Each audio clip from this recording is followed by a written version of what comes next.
Thank you, everybody. Good evening. And how are you doing, Mr. Real? Doing great, Radio Free Mormon. How are you? I'm fine, thank you. I'm fine. And welcome, everybody, to another episode of Mormonism Live. It's episode 197, and it is titled, let's see, what did we finally come up with for a title on this? I know it went through a few permutations, Bill. That's a great question. Let me pull up the YouTube studio super Regardless quick of the here. title, we're breaking down the debate between Stick of Joseph brothers, Paul. No, that's a last name, Paul. Hayden and Jackson Paul. Okay, Yeah, and it John is Dehlin and Gerardo from a week ago today. In fact, a week ago today at this very time, it was still going on because it went at least half an hour into our showtime. not that you noticed, but it is called Mormon Stories and the Stick of Joseph. So it is the conversation between Mormon Stories and the Stick of Joseph, which represents John and Gerardo on one side and the Paul brothers on the other. Yeah, so I've been vaguely aware of the existence and the YouTube channel of these two guys, the Paul brothers. I like to call them the Paul Bearers because that's kind of a cool nickname, the Paul Bearers. And if you look at them, their names are Hayden and Jackson. It's been hard for me to keep track of who's who, but it's helpful to me to remember Hayden is the guy with the brunette. He's the brunette. Hayden is the one with the dark hair. He did most of the talking in this discussion, which was 5 hours and 47 minutes long, Bill. It was almost 6 hours long. No wonder it went into Mormonism Live. And the other guy is Jackson Paul. He's the blonde. He's the one who looks a little bit like a psychopathic Ken doll sometimes when he's speaking. He just looks like he has that, that murderous look in his eyes. If he could get over there to John Dehlin with something sharp, boy, he would show him what's what. So that's that. And also, there's another announcement. Now, do you have any announcements you want to make before I talk about the announcement we talked about right before the show started? I don't think so. I think I'm ready to rock and roll tonight once you get through that. You want to mention Mormonism After Dark on Friday? Yeah, Mormonism After Dark will be this Friday at 8 p.m. This will be, I think, the 7th one thus far. Again, I'm really loving them. I think they're very natural conversations that end up with a lot of, I want to say adult humor, but I don't mean adult like in, I don't know. Anyway, I think some people think certain extremes. I don't think we're swearing too much, but I do think we're swearing a little bit. We're making a few jokes. We're being a little entertaining. I'm going to close my door here while you're giving the announcement. So that way Teddy Everybody's a critic. Is that Teddy? Yeah, that's Teddy. That's so Teddy. What are you I'll doing go close to that the door. dog? Away. What's that? What are you doing to that poor dog? He barks at his own shadow. If he hears a noise or sees a thing, and other than a bark collar, I don't know how else. I guess I can spray water. There we go. So let me sneak away. You give the announcement. I'll be right back. Okay. We'll give him a tranquilizer dart courtesy of Radio Free Mormon. Okay, so here's the announcement while Bill goes and takes care of business. The announcement was going to be, we started to talk about it at the end of the newscast Monday, but here it is Wednesday. We've got an update. We never actually talked about what it was going to be, but what it was going to be, what we had hoped to do is on October 2nd, I think it is. I think that's the first Wednesday in October. On October 2nd on the show, we were going to host a debate between Jacob Hansen and Colby Reddish. We were going to moderate, Bill and I were going to moderate that debate. It seems like Jacob Hansen really wants to go out there and debate people. So we thought, Colby, he wants to debate. He's fired up. He's ready to go. I mean, for crying out loud, later this week, he's actually arguing in front of the Idaho Supreme Court. I don't think he's going to be too worried about Jacob Hansen. But Colby could make it. I could make it. You could make it. You could make it on October 2nd. But apparently that offer's been turned down by Mr. Jacob Hansen. He doesn't want to come on the show to debate Colby Reddish. Is that correct? And by the way, the proposition that we came up with was this: is the Book of Mormon an authentic ancient text? That's the proposition. Colby was even going to assume the burden of proof on that one. And yet Jacob Hansen doesn't want to debate. So tell me, I just found out right before the show started that Jacob went thumbs down on that he doesn't want to debate Colby. And so can you tell us what happened that led up to his... So I reached out to Jacob Hansen. You guys had asked me to do that and extended to him the invitation. I essentially copy and pasted what was said in our text group so that he could see exactly how that was going to be laid out. And his whole point was, I don't know who Kobe Reddish is. So he said, I will debate you. I'll debate RFM. I'll debate, some other well-known post-Mormon content creator.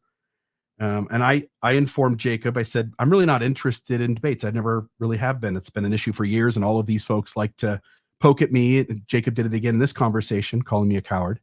Midnight Mormons. Come on. Jacob's the one who's scared to come on the show to debate Colby. Yeah.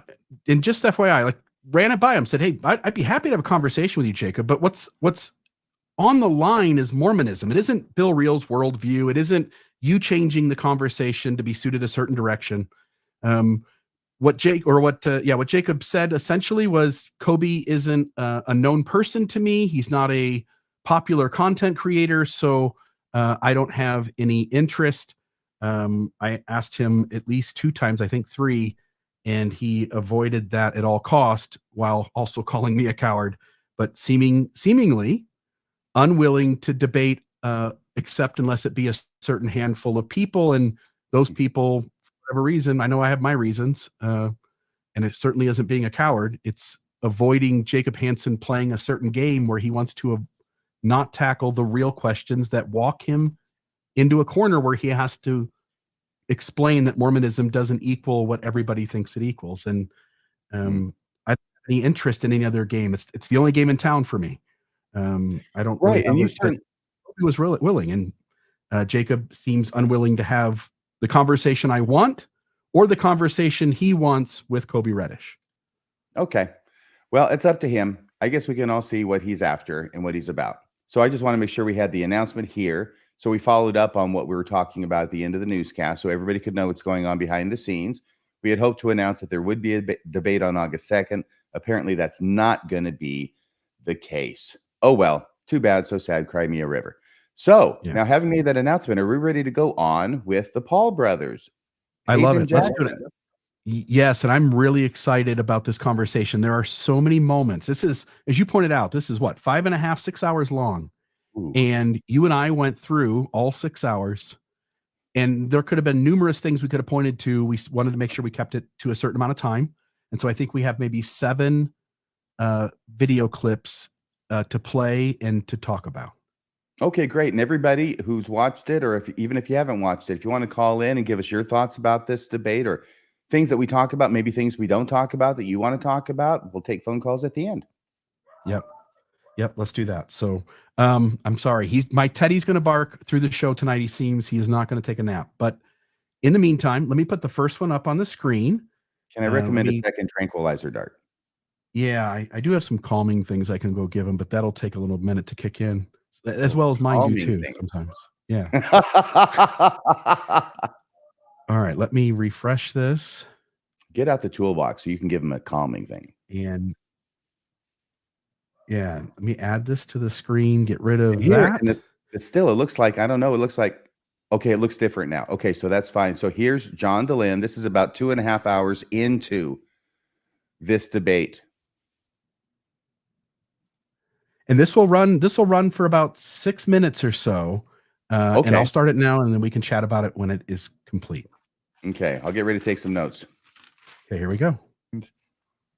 Worked because you asked me about whether I just discarded faith. Mm-hmm. What my mind did is they're like, wait a minute, for 20, 30 years, I paid attention in seminary. I read the Doctrine and Covenants. I saw the 6,000 years. I heard Bruce R. McConkie or whoever, or Ezra Benson, whoever it was, call evolution one of the 7 deadly heresies. I read Joseph Fielding Smith's Doctrines of Salvation, where he said 6,000 years. It was in the seminary chart. Now either the scriptures got it wrong and Joseph Smith. Let me add something here, RFM, while that's playing. The whole thing here was John's getting ready. The first part of the conversation is about their upbringing and their interest in the church and joining the military and other things. Then they get to this point in the conversation where John is starting to now, okay, let me ask you some sort of, not rapid fire, but sort of one question after the other about ideas inside Mormonism. And again, sorry. At this point, he's asking about the age of the earth and the church's view of evolution. And they give sort of an answer. And so now here's John sort of explaining what it was he grew up with and giving them a chance to sort of respond to the crux of the issue, which in their response, they kind of avoided. And so here's that. I apologize for not explaining that beforehand. By the way, I'm just Got taking it my wrong. face. I'm taking my face Got it off wrong. this. I'm just taking my face off the screen, so hopefully we can have a, maybe this will play a little smoother if I do that. Yeah, But I'm still okay. here.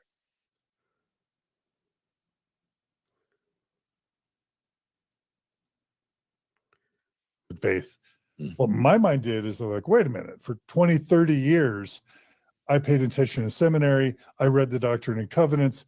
I saw the 6,000 years. I heard Bruce R. McConkie or whoever, or Ezra Benson, whoever it was, call evolution one of the 7 deadly heresies. I read Joseph Fielding Smith's Doctrines of Salvation, where he said 6,000 years. It was in the seminary chart. Now either the scriptures got it wrong, and Joseph Smith got it wrong, and Bruce R. McConkie got it wrong, and Russell Nelson gets it wrong, and they're getting stuff wrong, right? Or science is wrong. And what I'm hearing you say is, well, what do you do with the Doctrine and Covenants or Joseph Smith or Bruce R. McConkie? Like, how do you reconcile Mormon scripture or Mormon prophets with what you're saying, that you don't really care about that part of the Doctrine and Covenants or that part of what Joseph Smith said or that part of what Russell Nelson says today? How do you think about scriptures and prophet in a way to where you're comfortable discarding what they say?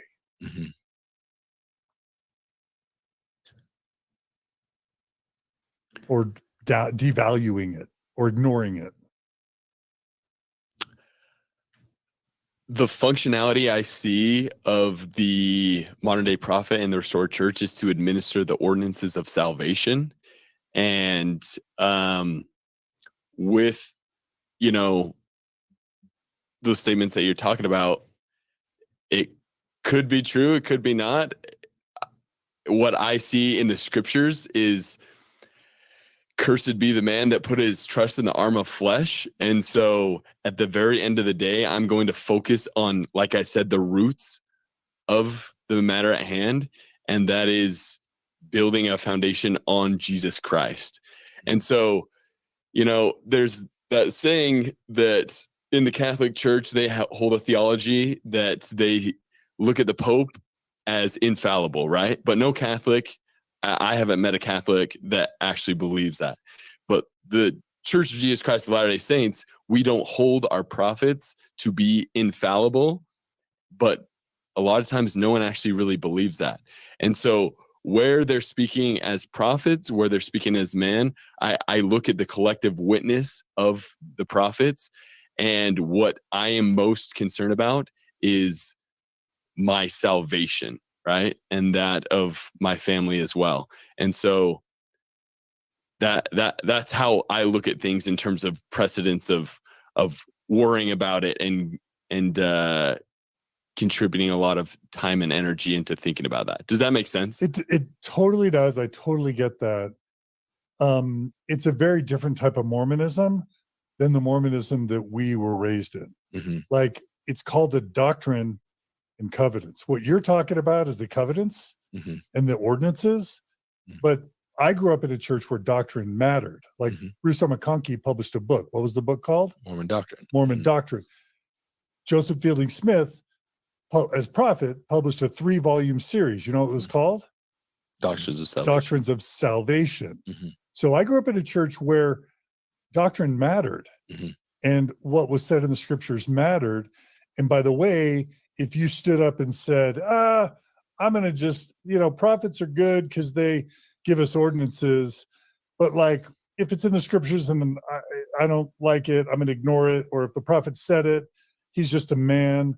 I didn't grow up in a church where you were allowed that. I grew up in a church where if I said what you just said, you'd get excommunicated, right? So I don't know. No, I can talk to all about that. I got excommunicated, and I watched people get excommunicated for saying that the prophets were wrong or for saying that they were discarding parts of scripture. So what I just heard you say is the doctrine, other than like Jesus lives and baptism and repentance and faith, that's doctrine that you care about. But then if it's other doctrine, you can discard it. because it's not really important. It's kind of like Jesus and ordinances and kindness, and nothing else really matters as much. That's kind of what I took away from what I heard. Now, tell me if I'm misinterpreting what you're saying. I guess and maybe it's just a reframe. There are tangential doctrines, and then there is the branches of the tree, and the branches of the tree is where we're reaching out into the I don't know phrase or realm, or it's things. But you're saying prophets reach out into the I don't know, because everything I'm telling you was written by literally men sustained as prophets, seers, and revelators, not just. I think prophets are asking questions and then trying to find answers. 100%. So in your worldview, and this will shorten this interview a lot, prophets can write stuff in scripture or say stuff in general conference that's wrong, and you're okay just acknowledging that. I think what keeps you from just saying yes? Yes. What keeps you from just saying yes? Well, mainly because they don't want to get excommunicated. That's why they're not saying yes. Yeah. And also because John has just walked them into a corner. Yeah. I made a couple notes here. There's a game that they're wanting to play. So anytime that a problem is pointed to, they want to go, all of those problems are on the periphery of Mormonism. If we just get back to the bare bone basics, Jesus Christ is the Savior, Book of Mormon is true, Christ made an atonement, this is his true church, it's led by prophets. That's because everything beyond that points to a problem or a contradiction that can't be reconciled. They mentioned in that same sort of breath, they mentioned that let's get to just the roots of it. Let's not put our trust in the arm of flesh. What they're saying is, let's not trust prophets to be teaching the truth. Instead, let's just hold the church to the smallest bucket of things as possible so that it gets in as little trouble as possible. So there's that. And it's the game. It's not necessarily the game they're intentionally playing with John, although someday they'll sort of recognize maybe that they were. It's really a game you play inside your own head. You and I, we talked about this before the show went on. You and I are these two kids decades ago. And when you are more interested in Mormonism than the majority of your ward, when you're the one who's reading the books and thinking the thoughts and wrestling with the ideas, you come to a place where you sort of think you're smarter than everyone, and you don't even realize there's a whole segment of people out there who not only have read what you've read, they've read 1,000 more things, and they've thought about the things that you are currently thinking about, but they've thought about them for decades, and they've been poking new holes in them all along the way. And so you think your view adds up. It makes sense. There's a catalyst theory, and, if we just make allowances for this, Terrell Givens stays on the edges. These kids stay on the edges. No one on that side, minus a few. I think Jim Bennett, to some extent, will get into the depth of it. And he often runs into walls where he can't quite make something fit. They mentioned the collective witness model. So they mentioned Jacob Hansen's idea. Yeah. That's Jacob Hansen, right? Yep, that's Jacob Hansen's way of getting around everything, which is collectively, let's acknowledge there's a million problems, but if we allow the 10 things that feel good and beautifully, collectively, it's fine. Collectively, the prophets say some things that are true, and science says some things that are true, and the Book of Mormon says some things that are true, and church manuals say some things that are true. And if we just take that little bit of truth from all the things, everything bears witness of itself that it's all true. And it's a way to avoid getting into the specifics of things that mess up your faith. And then I'll say one more thing. I'll let you give some feedback. I honestly am burned out by the trope of the Catholics think that the Pope is infallible, fallible, and he vice versa. You know what I mean? Yeah. Catholics is believe infallible and he isn't. Infallible, but no Catholics believe it. Mormons believe that the prophet is fallible, but no Mormons believe that. Yeah, that's and how. that trope it's so old. And all that trope is designed to do, it's a thought-stopping technique. Mm-hmm. It is meant to tell themselves and the believers around them that, hey, mistakes are made, but as you can see from their answers, they don't want to name any of the mistakes. They don't want to go on the record of saying anything the leaders have done is wrong. It's always a generality. Prophets are fallible. And then when you go, okay, could you name the things that they've made a mistake on? And then believers are like, not doing You're going to that. get the reaction Your like thoughts are Hayden gave John, which was like a 10-second pause after he asked that question. No, absolutely. And I've used Yeah. that line before. It's a funny line, but the fact is that when Catholics say the Pope is infallible, they don't mean he's perfect. They don't believe he never makes a mistake. Now, by the way, I'm not a Catholic. I never have been one. Those of you who do know and are Catholics in the audience, correct me if I have this wrong. What they mean when they say that the Pope is infallible is that when he speaks on doctrine, it is true. He's given us the straight scoop, right? And he's the only one who can do that at any given time within the Catholic Church's worldview. So he's infallible. Now, when the Mormons say that the prophet is fallible, they mean the exact same thing as what the Catholics mean when they say the Pope is infallible. They're just using a different word to use it, the opposite word, strangely enough, because what they mean is the head of the church, the LDS church, he can make mistakes. Yes, he can like Diet Pepsi more than Diet Coke. That would be a huge mistake in my book. He could like DC more than Marvel. He could go out and he might not do his home teaching one month. He might not get it all done. Okay, there's a million ways in the Mormon church where you can come short of the mark. And we all know that. But when we're talking about the prophet of the church, still within Mormonism, we believe that he is infallible in the Catholic sense. We believe that he is doctrinally inerrant, and they tell us every chance they get that prophets teach the truth. Isn't that what President Nelson said just a couple years ago at BYU? Prophets teach the truth. Yep. It's not like we need to go searching for these statements. They're everywhere. They're inculcated in every Mormon from primary all the way to their funeral, basically, because there'll probably be a funeral talk about it as well. So that's one thing. And I agree with you about that trope. It really does need to be retired because it's misleading and it's thought stopping. Like roots and branches. The roots for the Paul brothers are the things that are unfalsifiable. And you're right, Bill. I thought of that before. I think I might have mentioned it before. This whole thing about apologetics has now become an operation in shrinking the target. We used to have this huge target, which had all these bullseyes. I mean, we had all these hits here, Central America, everywhere. We had all of these things. And we had a massive target. We hit everything. But then as we start finding out that we're not hitting things at all, we're missing the target right and left. On the falsifiable things, only on falsifiable things can you miss the target. If you're not talking about a falsifiable thing, you can't miss the target because you're shooting over the house into somebody else's yard, and you never know if you get anywhere near the target. There's nobody there to see. You can't be proven right. You can't be proven wrong. I think that's what the roots are for the Paul brothers. We're going to talk about Jesus and his atonement. Okay, that's safe because guess what? That's unfalsifiable. We're going to talk about the church having the ordinances of exaltation.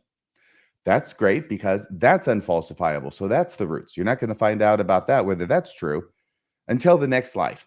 And by then, I think nobody's really going to care.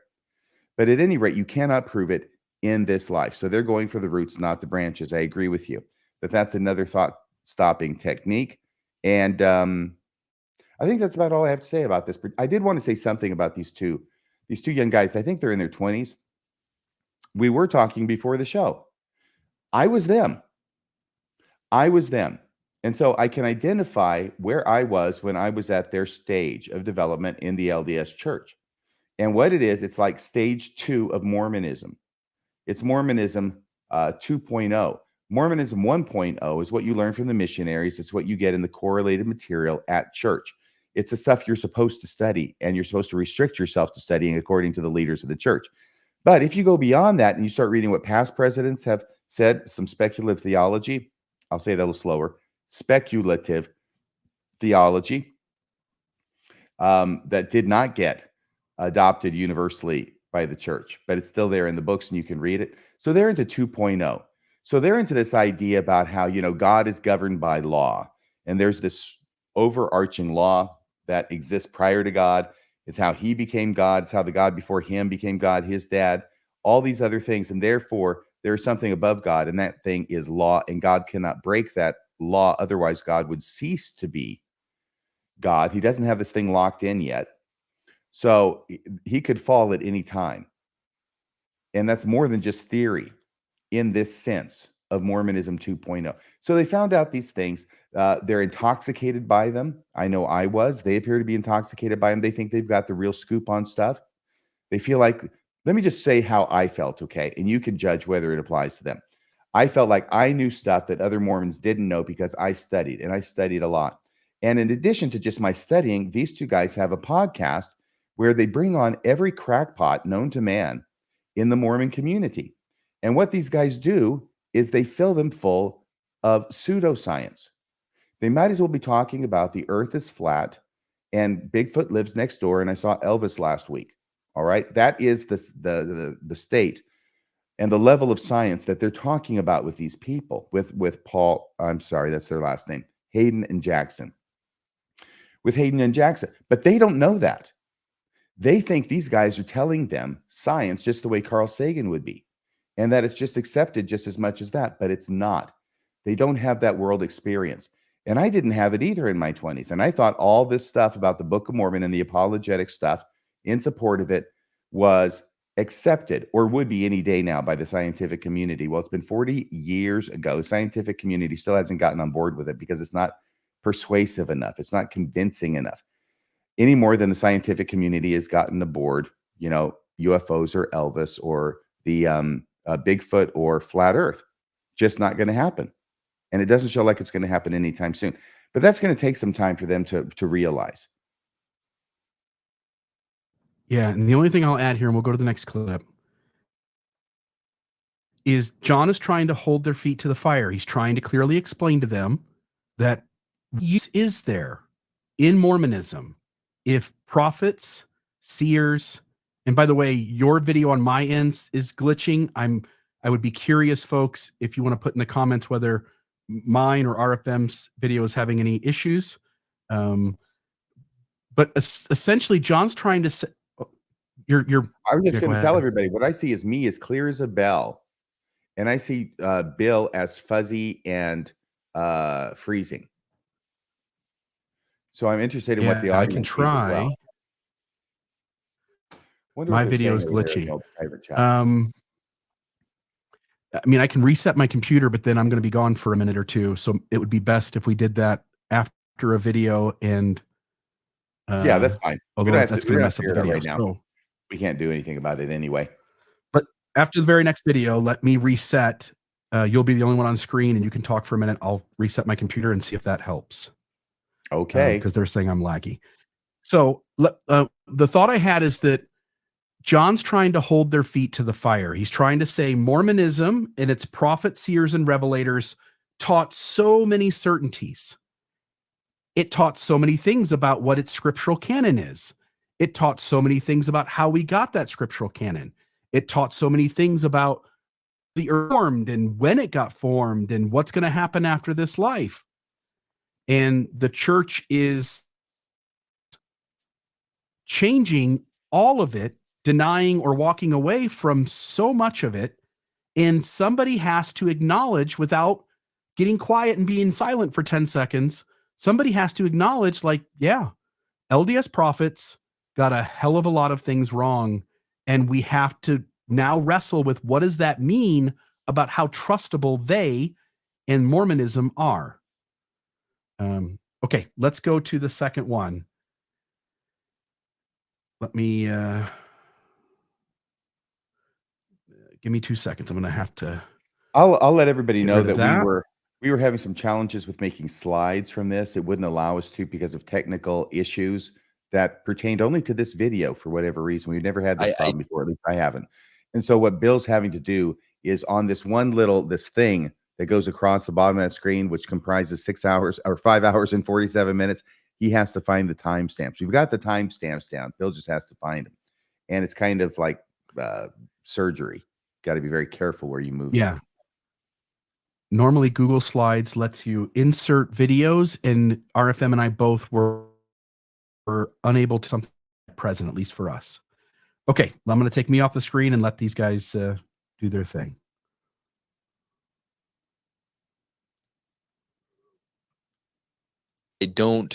I haven't got the feeling from current prophets, seers, and revelators that because BYU does teach evolution now, and they did that's then. it. They did then. I don't get the feeling that is anathema anymore, and that I think we're just there are so many things that we don't know, and I think Joseph Smith, he acknowledged that as well, that the restoration that we were receiving. I mean, it's one of the articles of faith, right? The 12th article of faith. What is it? How does it go again? It's been a while since I've done my articles of faith. It is, we believe that God has revealed, that he will reveal, or We believe all that He God does has now revealed, reveal. all that he will reveal, all that he and that he now will reveals, reveal, and he will reveal many great important things And pertaining to the kingdom of God. Yeah. So what that means is that we don't have it. We don't have it all. And if what we have is the Bible and the years in it, and then that's what the prophets are going off of, then okay. But why not just say, yeah, prophets make mistakes, prophets get it wrong, and the scriptures sometimes reflect the errors of the prophets who are fallible, and just say, yeah. Conditioned to never criticize the brethren, or conditioned to have fear that if you criticize the brethren, you'll get in trouble? no, I'm not afraid of getting in trouble. I live in the soup of I don't know. And so like I'm not going to criticize because I don't have a better answer than I'm not saying I know evolution, this is exactly how it worked out. Yeah. And so if I don't have a stance, and I don't think, I mean, maybe you feel like you know all the answers to these questions, right?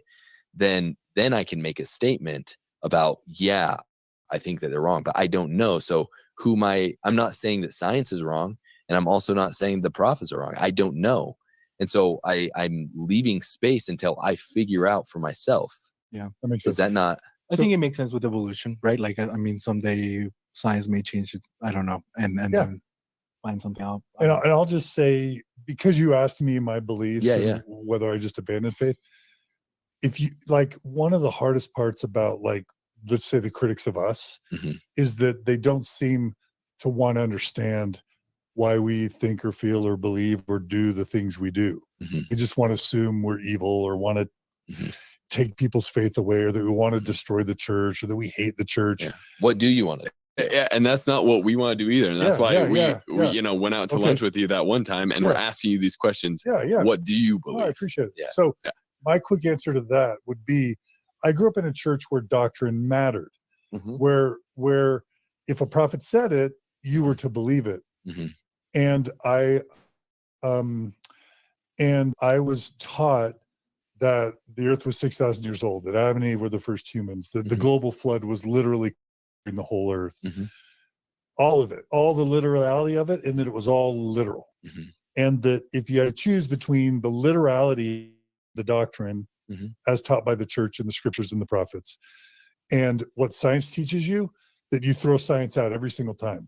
That science is prideful, science is flawed, science is carnal, and even there to tempt you and to make you want to lose faith. And so I was raised with sort of like, it's either or. Whenever there's a conflict, it's either or. And that doctrine really mattered. And that if a prophet said it, it really mattered. So you can't just go, oh, Bruce R. McConkie said it, but he's just a product of his time. Oh, Brigham Young was super racist, but he's a product of his time. No, it's like, he's a prophet. He said it. You believe it. It's in Doctrines of Salvation. It's in Mormon doctrine. It's taught over the pulpit. You believe it. And now you just have to deal with the fact that science is out there. And at some point, if enough of those things start stacking up and you start seeing the church change, right? Change its views on contraception, change its views on abortion, change its views on the origins of same-sex sexuality, change the temple ceremony, change the scriptures, right? changed so many things to, change the title page of the Book of Mormon once DNA reveals that Native Americans probably, like, there was a day where there was no question about Lamanites. Lamanites was any brown person who had ancestors that come from North, Central, or South America or Polynesia. That was just it. And the Lamanite generation was like the young ambassadors at BYU, and they get Native Americans, Latin Americans to dance because they're freaking Lamanites, because that's what the Book of Mormon said, that they covered all the land from the top of North America down to the tip of South America. Lamanites. There was no question. Now in 2022, oh no, you've all been understanding it wrong. The Lamanites and the Nephites lived in a tiny little area, probably somewhere in Central America. Most of the people in North, Central, and South America were not Lamanites, had nothing to do with the church. They come from Asia. And, they've changed the story. And now they don't have the Lamanite generation anymore. And now they're not willing to publicly call people Lamanites. They do it when they go down to visit people in Central and South America. But like in public, they don't do it anymore. So when you see the church change enough in response to science, then you start realizing, like anytime science and the church hit a conflict, the church retreats. And then you start saying, so they're kind of like changing doctrine and theology based on the social pressures and evidence. And that's when you start saying, well, then what can we believe? What can we hold on to? Like, if it's just be good, if it's just be kind, if it's just love people, be a Christian. Well, you don't have to be a Mormon to be a Christian. You don't have to be a Mormon to be kind to people. You don't have to be a Mormon to get baptized. You don't have to be a Mormon to get confirmed. You don't have to be a Mormon to spread the gospel of Christ. So the reasons to be Mormon over time have shrunk as the church has devalued and distanced itself from core Mormon doctrine as science has won. So that's literally the mindset that I come from, in part. What do you guys think about that? I think it's important to reframe what you just said there and said the reasons for you to be Mormon based on your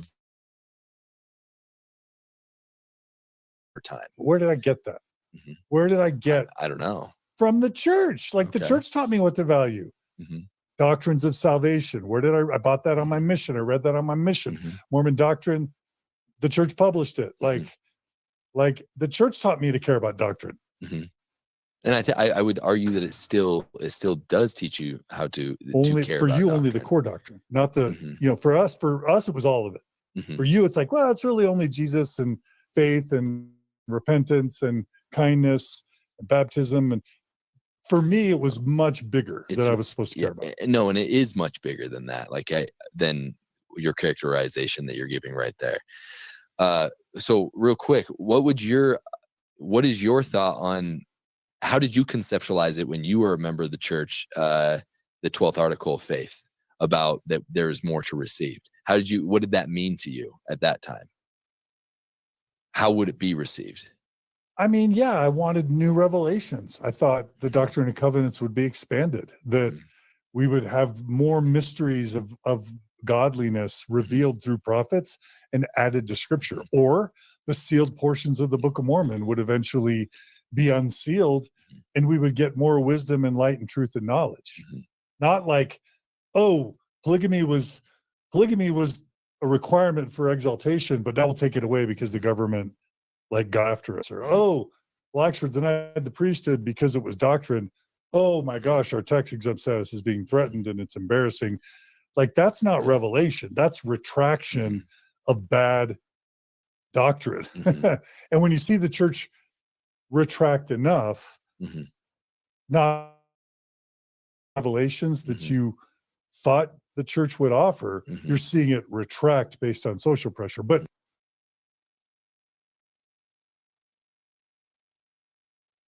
I'm going to reset really quick. I'll let you speak to whatever it is about. I'll let you speak to whatever that is interesting. And then I'll come back on here and have a few thoughts when you wrap up. Okay. Well, I made a few notes here. There are so many things that we don't know. He's talking about all these things that we don't know. What he because he never studied. He hasn't lived through it. By the way, if you don't live through it, you can actually read books. You can go back in time by reading books, and you can find out what it is that prior church leaders said. You can find out that actually when I joined the church in 1978, we as Mormons knew a whole bunch of things. We knew the answers to 100 different things that we do not know today. And that is because they have either run into science, or they've run into history, or they've run into social issues, or they've run into embarrassment. They've run into a bunch of different things that have served as a reason for the church to now withdraw the knowledge. We don't know where the Book of Mormon took place. I mean, we're lucky that they even say it took place in America at this point, because there's no place in America that fits the Book of Mormon. So we don't know this. We don't know that. We don't know if we're going to get a planet. We don't know all these things that we used to know. We don't know that garments, right, are a protection, a literal protection, that if you wear them, and of course, if you're righteous, if you wear them and you're righteous, then you're going to have special divine protection. We don't even say that anymore. In fact, we say things that are different than that in order to back away from it. So I think that's a problem. I think it's really interesting. One of the most famous things that happened in this entire debate was about at the end when Hayden, I think it is, Hayden, the brunette, starts busting John Dehlin's chops about when, when was the last time you read the Book of Mormon? Maybe you need to read the Book of Mormon more, because obviously you're not in touch enough with God, and that'll do the trick. But it's just funny that at this point, on that lengthy clip that you played, Bill, that Hayden couldn't even remember what the freaking 12th article of faith was. And yet 3 hours later, he's going to be talking to John and chastising him for not reading the Book of Mormon. That's rich. Okay, so I may be doing the rest of the show by myself, folks. That's all I know, because I think that Bill may have disappeared. I have one more comment, and hopefully he'll come on. Otherwise, I'll make two. So the one comment that I have to make is this thing about I don't know. Now, I don't know is an answer that can serve different purposes. I don't know is the appropriate answer if you don't know something. You should say, I don't know. But I don't know can also be used as a dodge to avoid answering the question. And this is something that's been picked up in the LDS Church from its leadership. Oh, in the last 20 years or so, I've seen that they get asked direct questions. The answer's, I don't know. And I guess maybe the first time I can think of it off the top of my head, this is just the first time I can think of it, is with the interview with President Hinckley, when he was asked about Joseph Smith teaching that God was once a man. I don't know was his response. I don't know that we teach that. I don't know that we emphasize that. And so then you get to the reasons for the priesthood ban and the temple ban on Black people, right? From 1852 to 1978. Why was there a ban in place? The answer now is, I don't know, right? We don't know the reason. That's a dodge. That's a dodge. We do know the reason. You just don't want to talk about it because it doesn't make your church look as true as you would like to present it as. And I see that Bill has rejoined us. Bill, that was the last of my comment. Did you have any comments you wanted to make? How are things doing technologically wise on your end? I don't. Can you hear me? I can hear you. Okay, great. So when I got back into the stream, you glitched again. You did just now. So hopefully this is working. I don't know if it is. Are you still running into problems as far as me kind of glitching as I'm talking? Oh, yeah. Yeah. You're doing better than John. What do you mean? You're thinking about it. I'll say something else while you're thinking, okay? Well, I'm ready to speak. I just don't like the fact that my computer's freezing up. So I know, and I would really be bothered if it were me. Life. Yeah, I'm terribly bothered. But these guys, there's a moment in the last clip where they want to pose the idea, like, where else would prophets learn from if they weren't learning from things changing in the world and them also learning like the rest of us? Like, how else do you expect these fallible men to figure things out? And the reality is they're prophets, seers, and revelators. It would be nice if once in a while God told them something and it turned out to hold up over time. I can turn down, by the way, my quality of my camera and see if that changes anything. So let's try that. This is 480p.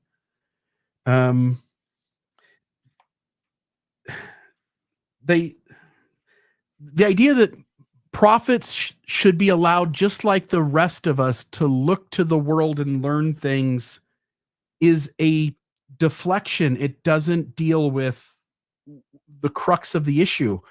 John hit it on the head when he went through the list. He went through a bunch of things. And one of the things he pointed out is like, there's this change, this change, this change, this change. At what point do you hold Mormonism accountable to what it said was the truth? So at some point, you have to go, if Mormonism said 1,000 things prior to this moment, and 1,000 things turn out not to be true, and by the way, I think it really is in the realm of 1,000 things, then maybe Mormonism just isn't true. And these guys, they don't have the headspace yet to even go there. And I didn't when I was their age, and you didn't when you were their age. You were teaching that gospel doctrine class that you recorded and played the old episodes from.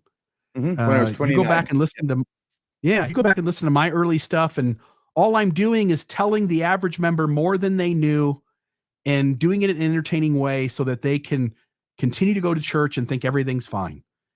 And the more you think and the more you read and the more you wrestle with it, it's just not fine. And these guys are telling you it's not fine by the fact that they really don't want to address what's going on. So anyway, there's that. Anything else from you? Otherwise, I'll go to the next one. Let's go ahead and go to the next clip. And I feel awful. I don't know how else to make this run smooth. You're doing much better. Okay. That was then I can even go less on the quality. Let me do that. Let me go one more. Why don't you leave it the way it is right now? Can you leave it the way it is right now? Because you're doing good right now. Yep. Okay. All right. So here's the next soundbite. Let me just find the timestamp. And this is a little difficult because when I go to it, it automatically starts playing, but I got to make sure I get the timestamp that we want. So we want 2:52:35. Here we go.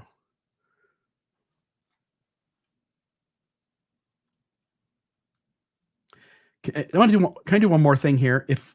When it's playing, will you give me the thumbs up or thumbs down on whether the sound is playing once I mute my microphone?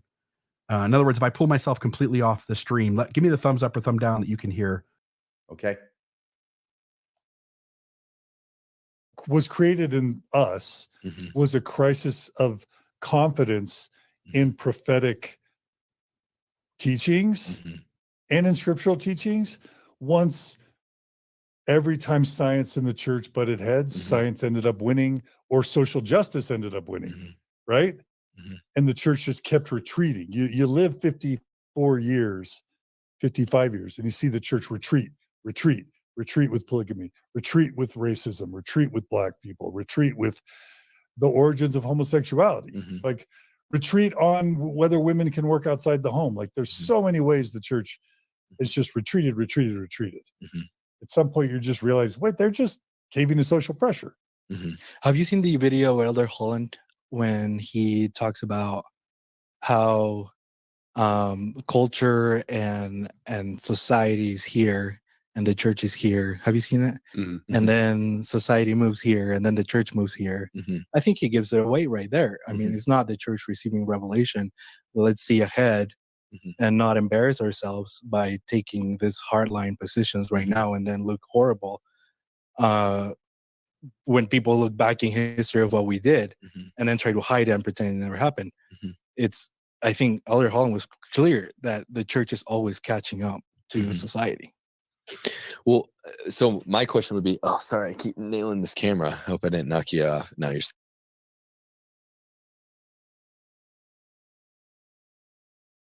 good. So my question would be, how would you expect a religious institution to learn? How do you expect learning to take place if there aren't questions being raised by the culture? Then how can a religious institution or new revelation be received? Well,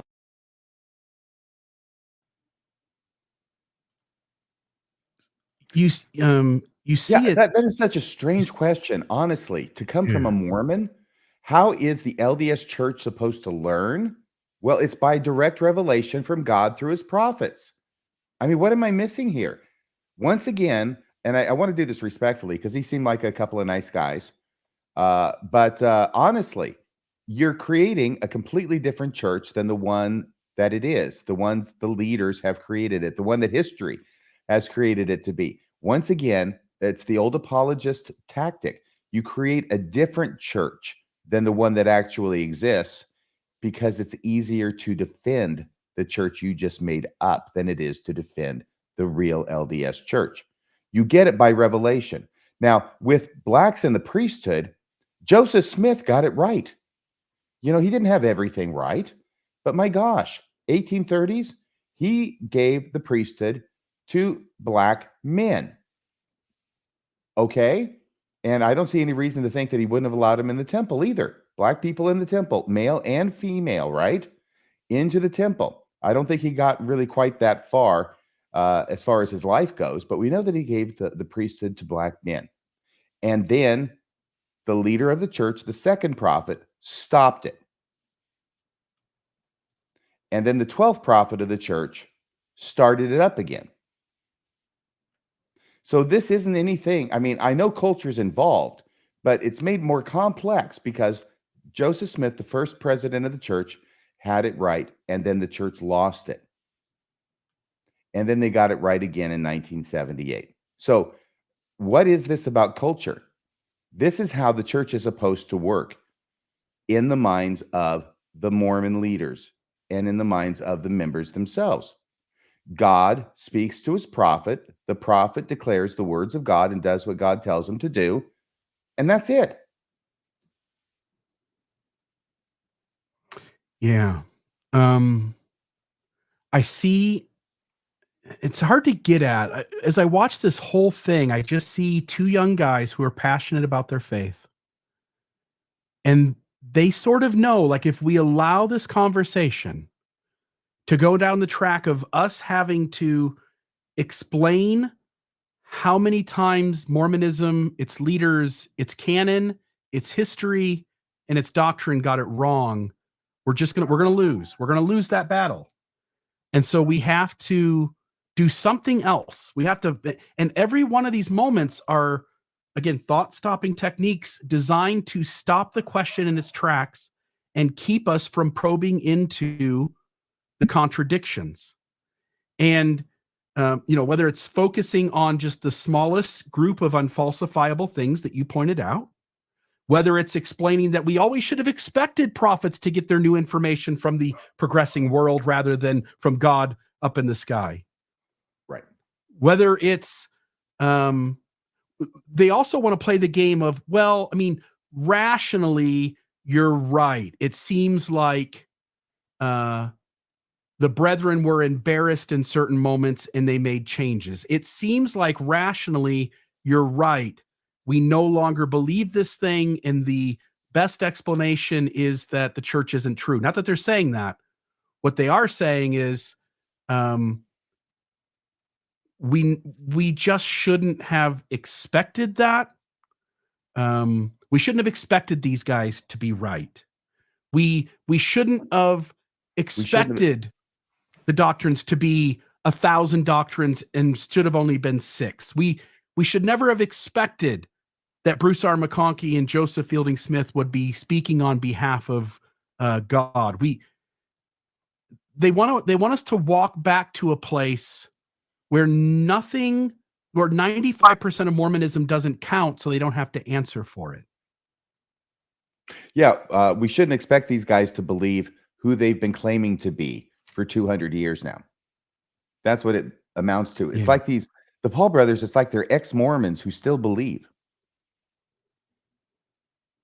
Yeah. They don't see that. Like, they're thinking, no, we're just in this modern moment where Mormonism has self-corrected because there's an ongoing restoration, and here we are believing the best version of Mormonism yet. But if these 15 men have failed throughout the 200-year history to get it right, then the elephant in the room is, how the hell would we even know they're getting it right or wrong today? Like, the assumption is, if they've got it wrong 1,000 times before, they're getting it wrong in very serious ways. And the ways in which Mormonism has got it wrong deeply impact whether its truth claims hold up.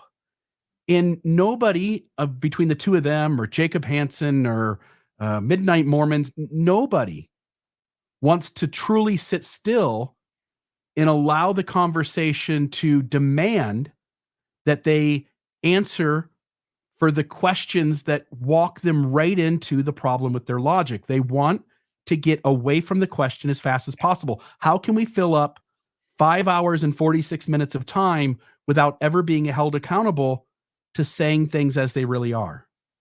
Right. That's where they need to sit, in the place of their discomfort. That's where they need to sit, in that place where they're not comfortable, and they need to meditate on why it is that it makes them uncomfortable. But that will come with time. It will. You and I had lots of mechanisms to get away from the discomfort. Yes. There were places we could go once we knew something didn't add up. We could go some other place and be told that something really cool did add up. There's Nahum. Oh, great. That solves the fact that the Book of Abraham is a complete, excuse my French, clusterfuck. They want to talk about the good things of Mormonism, but doing that doesn't resolve whether Mormonism is true or not. If we're just going to go good feelings takes care of the problem, well, good feelings are had all around. There are people in a church right now where the minister is molesting 7 of the kids in the congregation, and they feel the spirit when that guy talks. There are situations all over the planet where people feel adamantly that their religion is true, and their religion is demonstrably contradictory to Mormonism. Hence, these guys would agree, well, that can't be true. Mm-hmm. Right. Okay, you ready for the next one? Yes, I am. I'm so excited about this. I think we're into the part that I reviewed. Is this going to be one of my clips? Not that I'm not excited about your clips. I'm more excited about at least my clips. No, I okay, sure. By the way, just one more thing about that. The corner analogy. Prophets see around corners. Mm-hmm. The way these guys are wanting to describe it is that we're all, the Pied Piper is the world. The Pied Piper is blowing his flute and he's walking around, and he walks around the building, and the rest of the world walks behind him. And the last person in line is the prophets, seers, and revelators. And they remark, no, those guys aren't right. Those guys aren't right. Those guys aren't right. And soon as they get around the corner where everybody finally is, but they're the last ones, suddenly they go, oh, we were wrong the whole time. I guess the Pied Piper was right. I guess everybody following in the line was right. Everything that they were turning around and pointing back and saying, we got around the corner, I got around the corner, the Pied Piper does, and he tells everybody behind him what's going on in the world. And everybody following him gets around the corner and they go, yep, you're right. Like, racism is really bad. We shouldn't think of black people as being less than. We shouldn't think of the earth as 6,000 years old. We shouldn't think of whatever it is. And then the church is the last one to get around the corner, and they deny it the entire time until they get around the corner. And then you're right. Prophets see around corners, except they're the last one to do so, and they go kicking and scratching. They do. By the way, I think Hayden had said this. He's the brunette. Once again, I'm trying to remember. Jackson is the one who doesn't say as much, but tends to sharpen popsicle sticks on the sidewalk.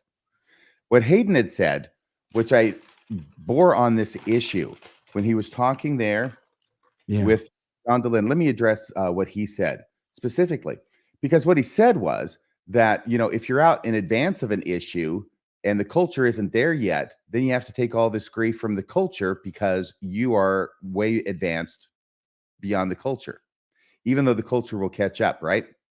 All I can say is, Hayden, I, as a Mormon, would be much more comfortable. It would be a badge of honor if Joseph Smith, which he did, gave the priesthood to blacks, and if he had allowed black men and women into the temple, and if all the southern states and anybody else who thought that was a bad idea had given the Mormons all kinds of crap. It's not like they didn't get crap from other people over other things, right? like practicing polygamy. Why not take crap for a good thing for once? And then when society catches up in the 1950s and 60s, at least in the Americas, right? Then, yeah, I'd much rather be in that position, defending that position that the Mormon church treated Black members equally from the very inception, not the way it turned out. I would much rather be in that position as a member of the church than the position I'm in, which is, yeah, Joseph Smith gave the priesthood to Black people, but then the second prophet said, nope, we're not doing that anymore. And it took 125 years, 126 years, I think, 1852 to 1978, for them to change that. It's after the 1950s. It's after the 1960s. The 1970s are almost gone, and they finally change this policy. That's the time when the Mormons get crap from the surrounding culture, and that's a much worse position to be in. And I would think that Hayden would agree with me on that. Yeah, and what he's also saying is that the church leaders prioritize keeping the falsely believing Mormons comfortable and allow various people to be harmed rather than, like you say, lead out front with the truth and let everyone else come around to it, which at the very least the church can, if it leads out front, if it's the first ones to say Black people are just as valued a Heavenly Father in every way as God's Caucasian children.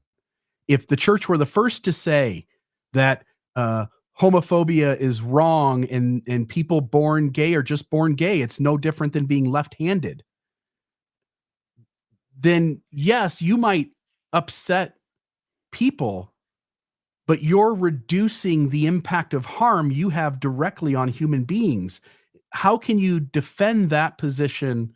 It makes no sense. And it's sort of what they're left to cling on to, is that God is okay letting the church be wrong so that the saints can slowly get on board with an idea. But just like the members of the church easily move along having cognitive dissonance and being told they have to continue to believe that God for some reason doesn't like gay people, the saints will figure out how to adjust to actual truth being taught and having to catch up, because either way they're having to catch up. The church is wanting something to change. The church, the membership of the church wants something to change. The church doesn't change for them, and everyone stays on board mostly with that discomfort inside. And if the church just said, we have this other position, it might be a different group of people, but a large chunk of Mormons are going to get on board. If the church had said in 1950 that it was wrong on Black people, that God has spoken, and that people of color can have the priesthood and go to the temple, Mormons would have figured out how to get in line with that just as well as they deflect and dismiss the SEC charges. Oh, good. Does that make sense? Yeah. Yes. And the way I look at it, and I think it's a great point, the way you put it with the SEC charges right there. You've got a scale here. And on one side of the scales is the Mormon church has a building. It has several buildings now, and they're called temples. They're their most sacred buildings, where the most sacred ordinances are performed. And for 126 years, there was a sign posted in front of the Mormon temple saying, no Blacks allowed. No Black people could go to the temple for 126 years to receive those ordinances of exaltation. I put that on one side of the scales. On the other side of the scales, I put some white members might be uncomfortable with this. I don't see that as balancing out. I see one of them as being much more significant to a certain community than the other is to the other community. And no matter which way I cut it, I look at it and I say, it looks like somebody here likes white people more than Black people. And whether that's God or whether the leaders of the church, you can make your own decisions, but they're not being treated equally at all. No. All right. Are you okay if we go to the next clip? I am. Yes, I'm ready. Okay, sweet. Sorry, we tend to have a lot to say, and often when one of us speaks, then the other one has a new idea too. And so this is going to be really important. It starts at 3:05:58, right? And this is where Is this not the 254.32 to 256.05? I started at 3. So if this is This before might be 3, one then it must more be that, yours. yeah, this might be one more that we have. So let me Okay, well, play you go this ahead. I one. don't know what this is. Yeah, no worries. It'll be Okay. exciting.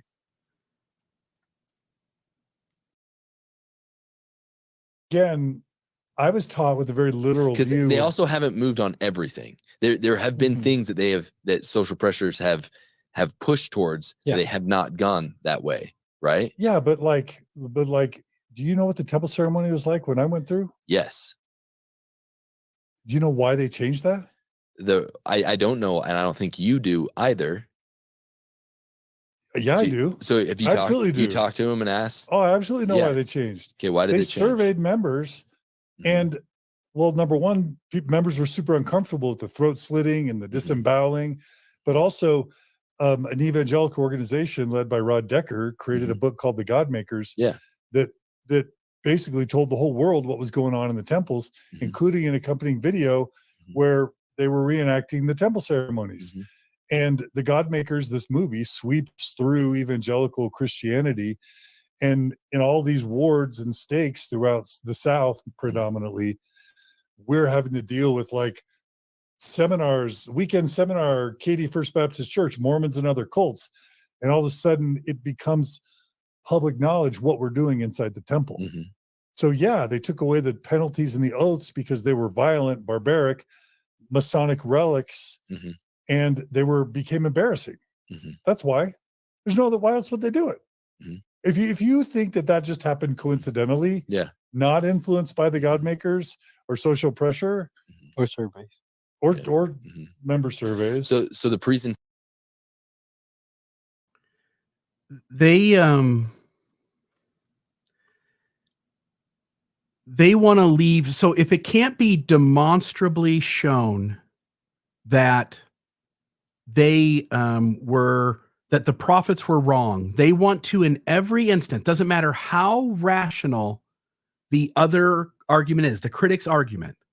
So if the critic makes a completely rational, logical argument for how something changed in Mormonism, and it is by far agreed upon in the room, it's the most rational perspective. What the Paul brothers want to do is they want to come in and go, yeah, but you don't know that for sure. And what you're being asked to do in Mormonism is on 1,000 occasions be told, yeah, I mean, it looks that way. It looks like the book of Abraham doesn't come from the Egyptian papyri and that Joseph is somehow scamming people. It looks like the first vision contradicts later first vision accounts. It looks like God got it completely wrong on race and priesthood. It looks like Joseph Smith is after women for sex. Yeah. But in every instance, on 1,000 occasions, rather than go, Occam's razor, church isn't what it claims to be, let's move on. For every one of these, they have to go, yeah, John, but you can't be sure. Like it looks like what you just said, but there's no way for you to be certain. So let's give every time the benefit of the doubt to an organization that has the less rational argument on every occasion. That's illogical. That's not what critical thinking people do. Every time Hayden says, and he says that a lot, what I'm hearing him say is, I'm not listening to you. He's trying to communicate that he's listening. He is shutting John out. He's not believing it's because of essays. He's not believing it's because of the God Makers. He's believing because God had some kind of message to communicate to his prophet that John doesn't know because only the prophet knows. Yeah. It's all designed to keep us from actually dealing with the repercussions of everything in Mormonism doesn't add up. And it's also designed to keep us from using our brains. Yeah. We are not supposed to use our brains. We're supposed to turn them off. I think there's a song about it. I actually saw the musical a few months ago. But you just turn it off. And that's what I see them doing all along the way. And that's what I actually hear Hayden doing every time he says, turn it off. Yeah. All right. I'll go to the next one here. This one is your first clip. This is the 3 minutes. I'm sorry, 3 hours and 5 minutes, 58 seconds. I just got to get to it. So, okay. So this clip is not 3 hours long, just so you know. No. It goes from 3:05:58 to 3:07:53. It's a little shorter than 2 minutes. And here, you remember in the prior clip that Bill played, John had almost gotten to the point where they were admitting, it seemed like they were admitting that prophets got things wrong in the past, but then they pulled away from it. That was the long pause clip, I think. But now here in this 2-minute clip, we will hear them commit to that they admit that prophets can be wrong.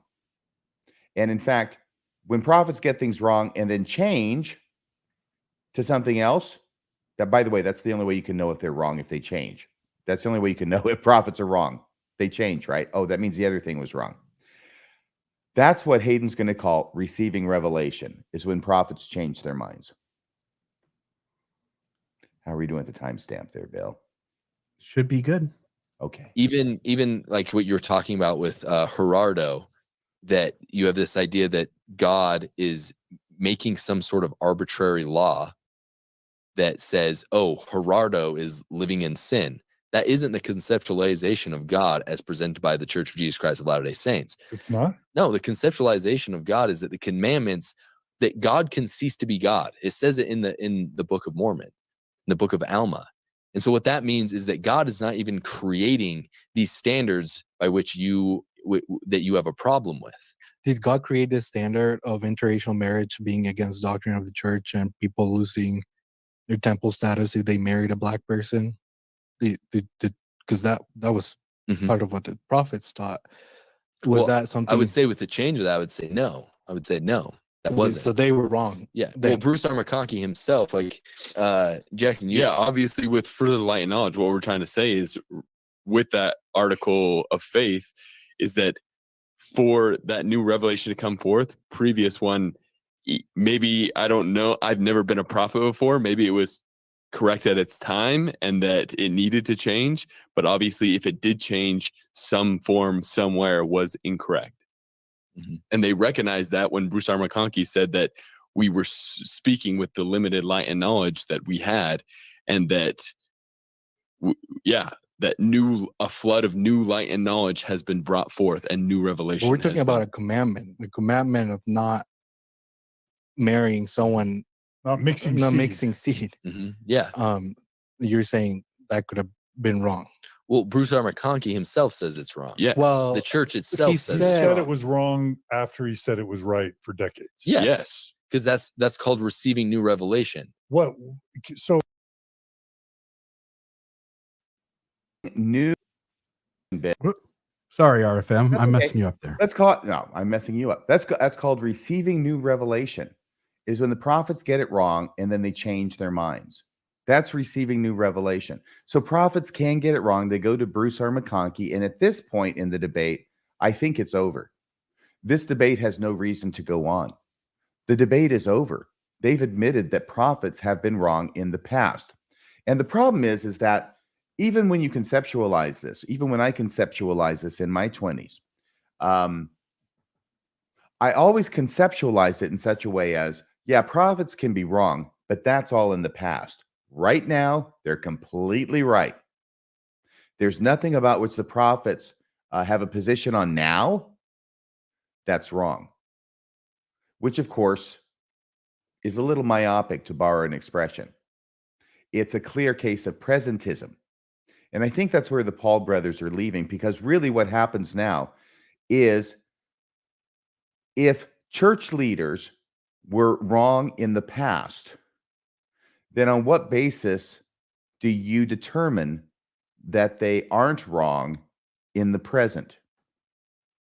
That is the problem that this causes when you're an apologist who admits, as history dictates you must, that prophets have made mistakes in the past.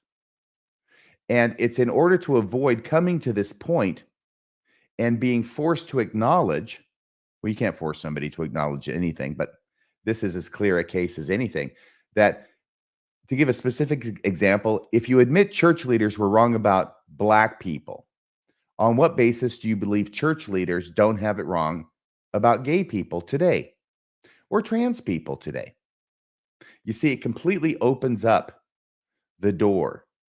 And they could be wrong about anything today as soon as you acknowledge that they could be wrong about anything in the past. What do you think, Bill?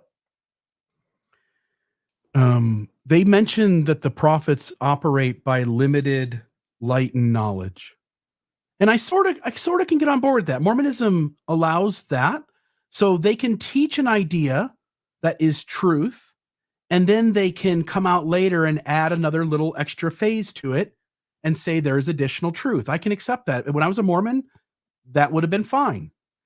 The trouble with Mormonism is that on everything, they were working with a limited light and knowledge by their own admission, because they reversed it, disavowed it, changed the definition of it, rewrote their history, excluding what they used to say, now going with something that contradicts the old thing. And then here's the caveat of that idea. What if I were to ask you, RFM, why did the church change on Black people being cursed and not able to go to the temple and have the priesthood? What prompted them to move in their view so as to change it? I think there were a combination of factors. I think the big one was social pressure. Yeah. They used to say that masturbation caused homosexuality. What prompted them to change that view? Science. Genetics. And social pressure, but yes. Yeah. What made them change the view on everything that they've changed? It's because the lost and fallen world and the science deemed them to be wrong. In other words, the only thing that informs prophets whether they are screwing up is that the lost and fallen world or new data points that are out there beyond what they wish us to be looking to. Because they remember, Ezra Taft Benson gave the fundamentals of following a prophet, 14 of them. Yeah. And he said what the prophets teach may not be popular with the ideas of the day. Mm-hmm. Well, the trouble is Mormon ideas, the only time they've ever been popular is when they've been wrong. And every time the church's ideas are unpopular, the church makes changes to those ideas and admits that the past thing taught to be true was in fact wrong. If you are a church that claims to be led by revelation, and the only way you ever correct anything is social pressure, science, new historical data points coming out, what you're essentially saying is you're the one being tossed to and fro by the wind. You're the one who doesn't have any stake in the ground and any solid standing. I should be able to trust prophets that in spite of what the world says, they're the ones who are right. And what turns out to happen is that if you wait long enough, the church actually acknowledges, no, sorry, it was the lost and fallen world that was right, not us, the prophets. Another great point. And I think Hayden says, well, there are some things that the church takes a position on and it doesn't change. And I'm going, yeah, so just give it a while. Because you'll find the church has already changed on the gay issue and the causations, and they're going to change more on that. And now they put a stake in the ground or something with the trans policy at church. That's causing a huge issue. I expect that somebody will come forward in a couple of months and declare it was a revelation. And then probably in less than 3.5 years, they'll reverse that. On social issues, the world is much more nuanced and complex than the black and white way in which this religion was organized. So it won't matter. It won't matter what adaptations they come up with, what rules they come up with, what policies they come up with. It all deals with the world as if you can separate everybody into an either or box. And the moment you recognize that that humanity and what happens in this universe is full of complexity, it's all along a spectrum, it's not black and white, their rules and procedures and policies are going to always fall short. Yeah. Okay, you ready for the next one? Yes, the next clip should be 3:40:10 to 3:42:02. So that's less than 2 minutes as well. This is where they start talking about, or Hayden, who's mainly the spokesperson. He does most of the talking, as you can see if you've watched the actual entirety of the debate. He wants to get John to start talking about objective morality. This is where he thinks he can get a leg up on John, talking about objective morality which Hayden says he believes in, versus a subjective morality, which is what John Dehlin believes in. And strangely, Hayden brought up the craziest, or at least the second craziest analogy of the evening. It's certainly in competition with the afterbirth analogy, and we're not going to talk about that tonight. I thought that was really a bad idea, but that was one of Hayden's analogies. But this one, where he's going to talk about morality, whether it's objective or subjective, he's going to give an analogy about treasure digging, which I thought was really tone deaf when you're talking about a church that was founded by a treasure digger. Do you have the 34010 timestamp there, Bill? Yep, that's what this one is. And I just want to note, this is a horrible stop in the video in terms of how he looks. But I will say it does remind me of the Ancient Aliens guy. Folks will know who I'm talking about. I'll pull a picture up and show you after the clip. The Ancient Aliens guy. Yeah. When I show it to you, you'll see it. But remember this look on his face. I'll pull it up and we'll show it. I'll be the first to say screen grabs on videos are often horrible, sometimes humorous, usually not flattering. For all of us. No. Yes. All right. So here's that clip. So what I'm understanding is that you actually, that's that's their perceptions. That's their values. And so is that true though?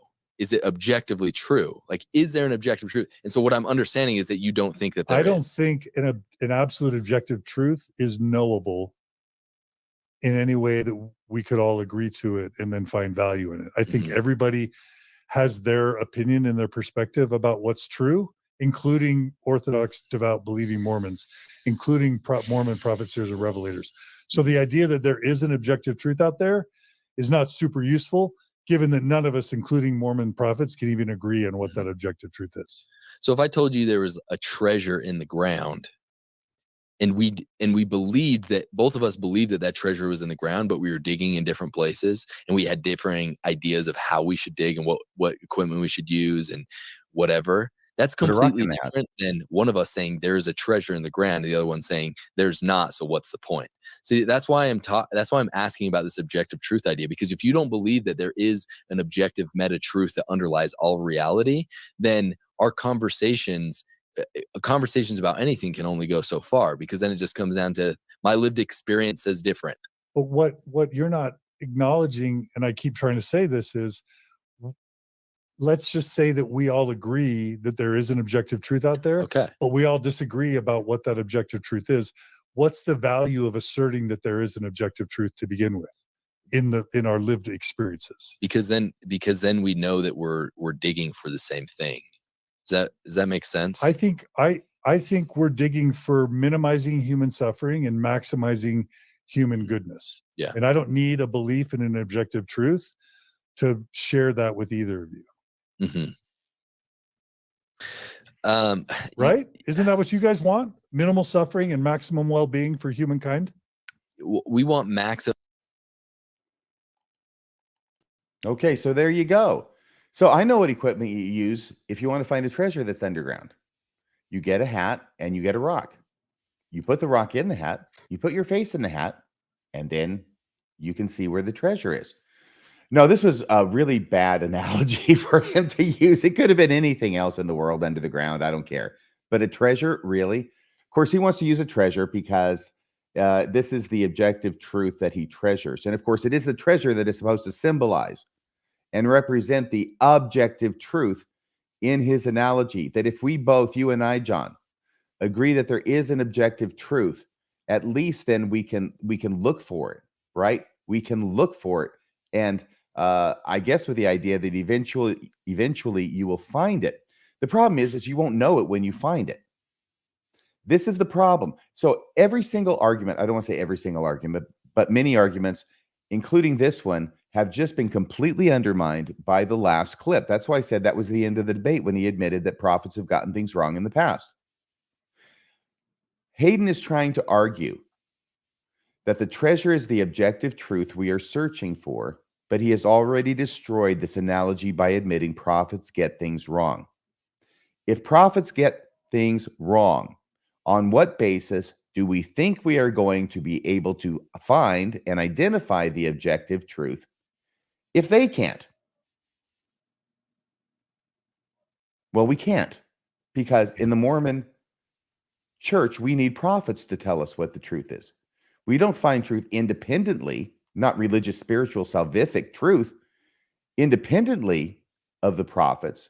They're the ones who teach it to us. So that's why I say that the debate could have ended with the last clip when he said prophets can get things wrong, because not only now, even if you believe in an objective truth, like John was saying, I'll take it one step further. John says, why does it make any difference if we can't agree on what it is anyway? I'll take that a step further and say, even if there is an objective truth, how the hell would you know what it looked like, even if you stumbled upon it, Hayden? That's my question. His answer has got to be because that's what the prophets teach. But if the prophets can be wrong, sorry, you can't identify it. So objective truth is meaningless now within the Mormon paradigm. Once you've said that prophets, Mormon prophets, can be wrong about things.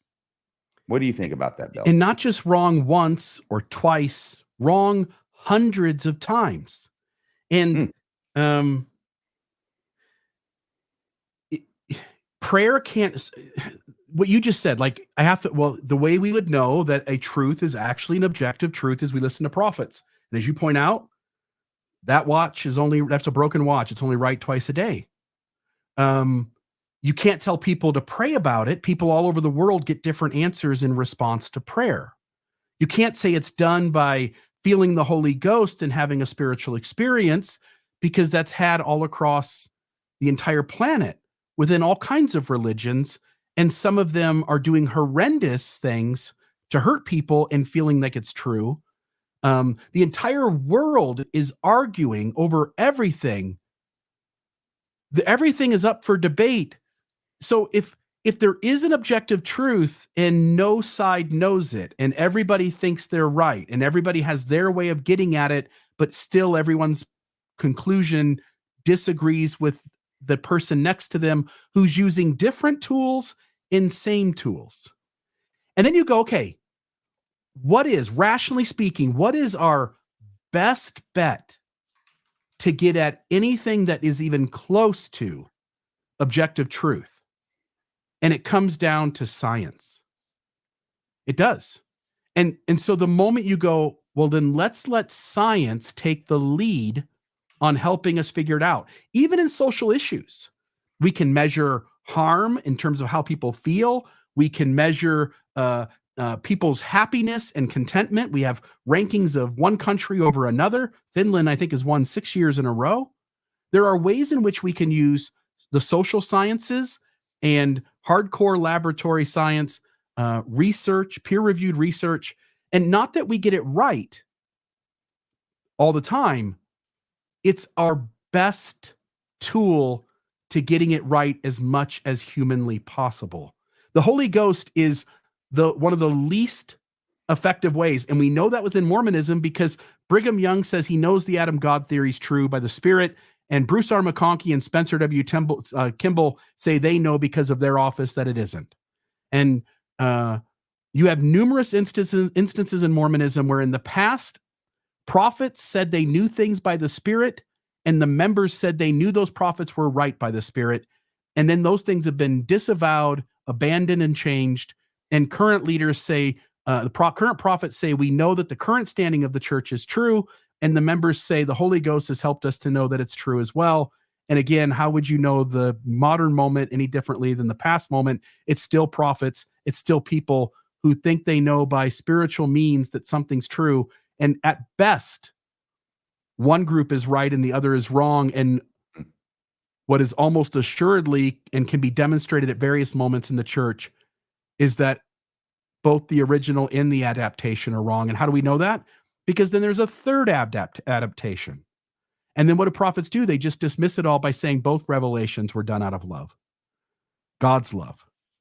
And you can explain away everything by saying with God all things are possible, but Mormonism has too many obstacles that move you beyond rational thinking. It just doesn't work. Anyway.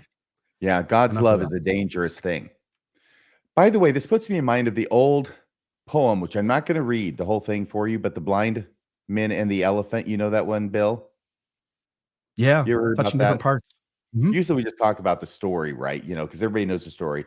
But it starts off with, it was 6 men of Indostan, to learning much inclined, who went to see the elephant, though all of them were blind, that each by observation might satisfy his mind. And this is where they have the verses about the first one touches his side and says, "Oh my gosh, an elephant's like a wall." Second one touches his tusk, says an elephant is like a spear.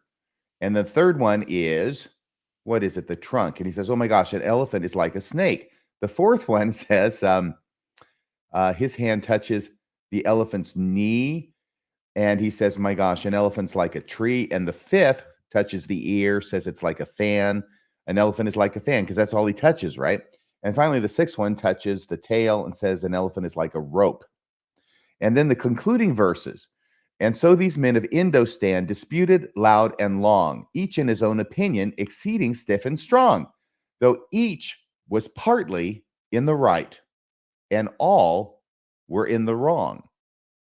And then the last verse makes this express that it's applying this poem, this moral, to theologians who talk about God, to religious people who talk about God. He's making this connection direct. So, oft in theologic wars, the disputants, I ween, rail on in utter ignorance of what each other mean, and prate about an elephant not one of them has seen. So that's the end of that poem. I hope that fit okay. That's perfect. Where are we now? Are we to the next clip? Or had I already introduced it? Or? Yeah, 340, 343. By the way, here is the, let me put it up on the screen. Here's the Ancient Aliens guy. Oh my God. Okay, so that's the guy you're talking about. I've seen his face before. Yeah, maybe more like this one. That's the one. That's the one he looks like. All right, let me get rid of that.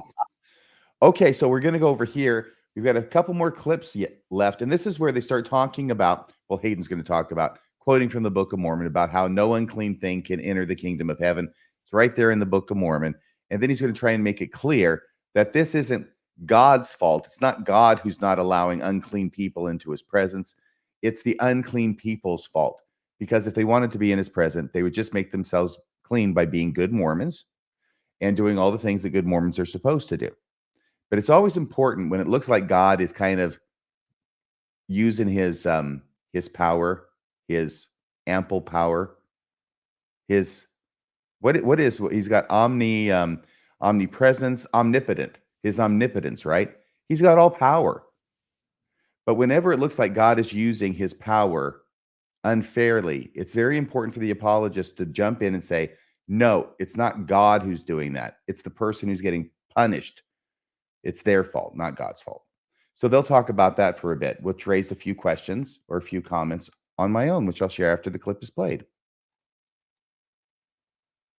We asked, what would be a better plan than the atonement of Jesus Christ? And you say, well, and I asked, would it be just that everyone's saved? And you said yes, in the end. And so I'm talking about how to deal with people making mistakes. That's my focus. It's not about the outcome in heaven. I don't like, what I'm saying is that what I was trying to say is I don't like the idea of God creating a heaven where people who aren't righteous enough are excluded from his presence. As a parent, I'm going to pull closer the kids that need my help and that are struggling. I'm not going to keep them at level 2 or level 3 of heaven and separate them from their family, because that's how Mormon heaven is structured. Well, so this is a good conversation. Let's have a conversation about this, because it has a fundamental misunderstanding of the nature of. So I talked about earlier the idea of there is one eternal truth. I believe it's an eternal truth, but you would disagree that no unclean thing can enter the presence of God. That's just an assertion. And what I'm saying is that the Wait, reason wait, for okay. that, the reason for that isn't because of God. The reason for that is because of the unclean thing. Was that the end of 35 or whatever it was in 35? 345 even. Perfect. So there you heard about no unclean thing can enter the kingdom of God. It is from the Book of Mormon. I think it was a seminary scripture. Well, let me just jot off a couple of points. Number one, we've already established prophets can be wrong. They've admitted that much. So why are they relying so heavily on this verse from the Book of Mormon, which Mormons believe came through not one prophet, but two prophets? So there's two chances to get it screwed up. If prophets can get things wrong, then that includes things that are written in the Book of Mormon by prophets and translated by a prophet. Number two, the Paul brothers, or at least here Hayden, tries to argue the fault is the unclean thing, not God's. That the unclean thing can't enter his presence.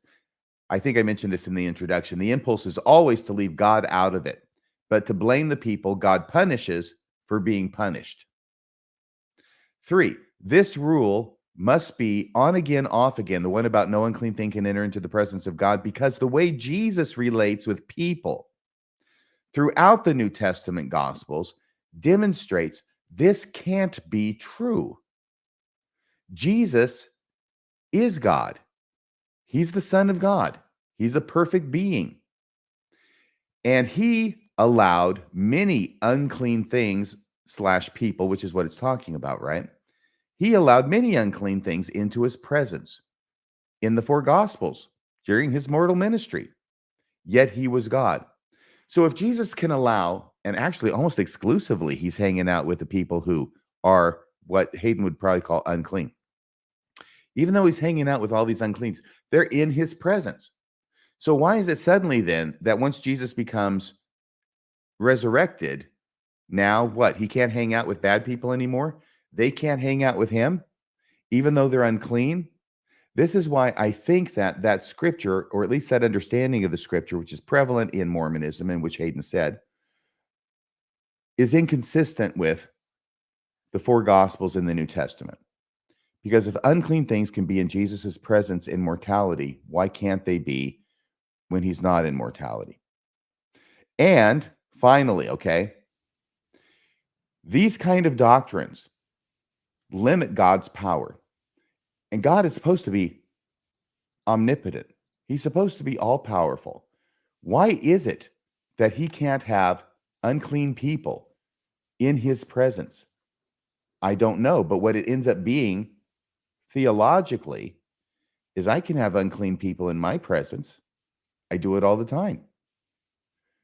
What that means is that people have a power that God does not. And that gets really problematic when your theology, I believe, when your theology creates situations where people, human beings, fallible human beings, have powers that God does not have. Another one that came up, but I don't think we have a clip of it, has to do with this whole idea about God forgiving people, but he has to kill his son first. We forgive people without killing anything. At least I do on a regular basis. We can forgive people without killing anything. God can only forgive people by killing Jesus. That means we have a power that God does not have. We have a greater power to forgive than God has under the common understanding of the atonement. Your thoughts? Yeah, the idea no unclean thing can dwell with God, and how God administers that judgment. So, for example, can't remember the sister's name, but Relief Society presidency stands up and says, 1 drop of coffee could keep you out of the kingdom of heaven. Yeah, right? So, Yeah. 1 drop of coffee makes you so unclean you can't be in the presence of God. Financial fraud by prophet, seers, and revelators creating dummy companies and deceiving the members and the U.S. government doesn't make the list. God is okay with some things, to the point where even if you as a member go, well, I don't know that he was okay with it. Okay, fine. Why did those men get to maintain having the Spirit of Christ, the Holy Ghost, the ability to manage the keys of heaven? Remember, we were told that God will never let his church leaders lead the church astray. He will remove them on the spot. So if LDS leaders commit big unethical deceptions, and you have to now convince me, how did they continue to have the Spirit and have the authority to run the church when one drop of coffee keeps you out? So the moment you go like, oh, Mormon morality, just as you point out, doesn't make any sense. Why do I need to just force that square block into the round hole? The idea that when we get to the other side and we're unclean, God goes, here's your judgment. You need to hear it from me. You're being judged. Go to this other lesser place somewhere between the terrestrial kingdom and outer darkness, and off you go. And then I go, is that how I would operate as a parent? What is the best? He's our Heavenly Father. What is the best way to parent? And whether my kid is still a kid or whether he's grown into an adult, if he walks into my home having done something wrong, he may have to suffer the consequences of the legal system. He may have to make restitution of whatever kind. But if my kid comes into my home and goes, I messed up, Dad, I'm just going to put my arms around him first and tell him I love him and try to figure out, like, hey, like, let's figure out in a responsible way how best to help you get through this. I'm sure as hell not going to kick him out of my home, tell him to go find some other place to stay, and then tell him he can never see me again. That's absurd. And, the idea that God's a jealous God, well, that already indicates that he's got some sort of human frailty that he shouldn't have. He shouldn't be affected by jealousy. He shouldn't have to cleanse the earth of sinful people by drowning in a global flood the women and children who are innocent along the way. Any global flood, you can't argue that every person is a wicked person. That's nonsensical. So you're saying God, in order to kill the wicked, killed the innocent too. And were all of them over the age of 8? Yeah. And the moment you wrestle with how God makes moral decisions, it's just crystal clear that for every one of us, none of us can be perfect at it, but almost entirely our intuition about right and wrong is better than the Christian code of what is right and wrong.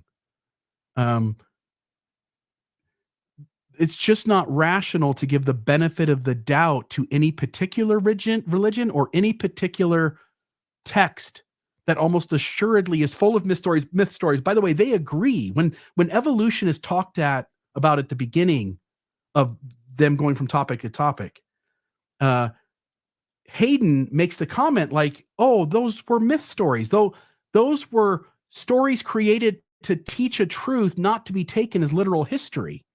Well, the moment you make room in the scriptures that some of it's made up, you're back to your point.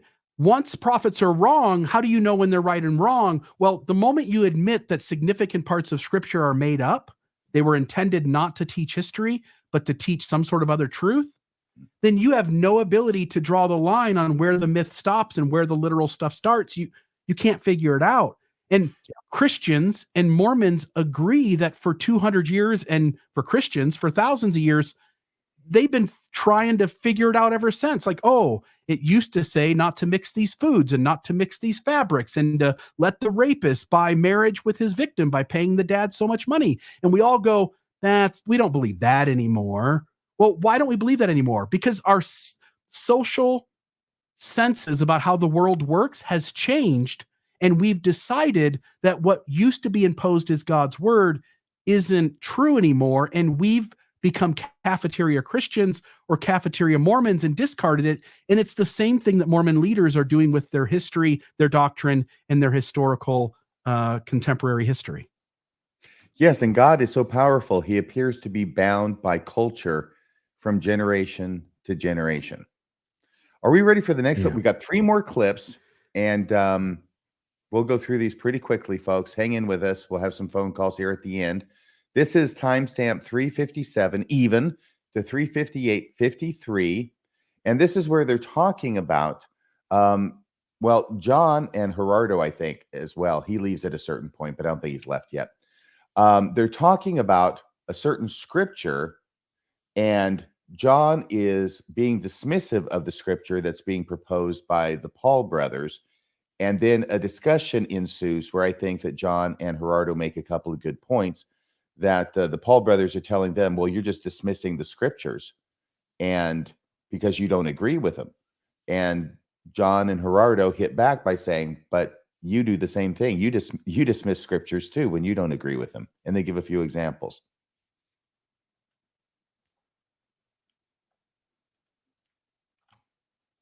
I just want to remind you that just because you read a scripture doesn't mean God said it. Or just because you provide an interpretation of what you read Jesus said doesn't mean Jesus said it, or would provide the same interpretation that you provide. That's all I'm saying. Mm-hmm.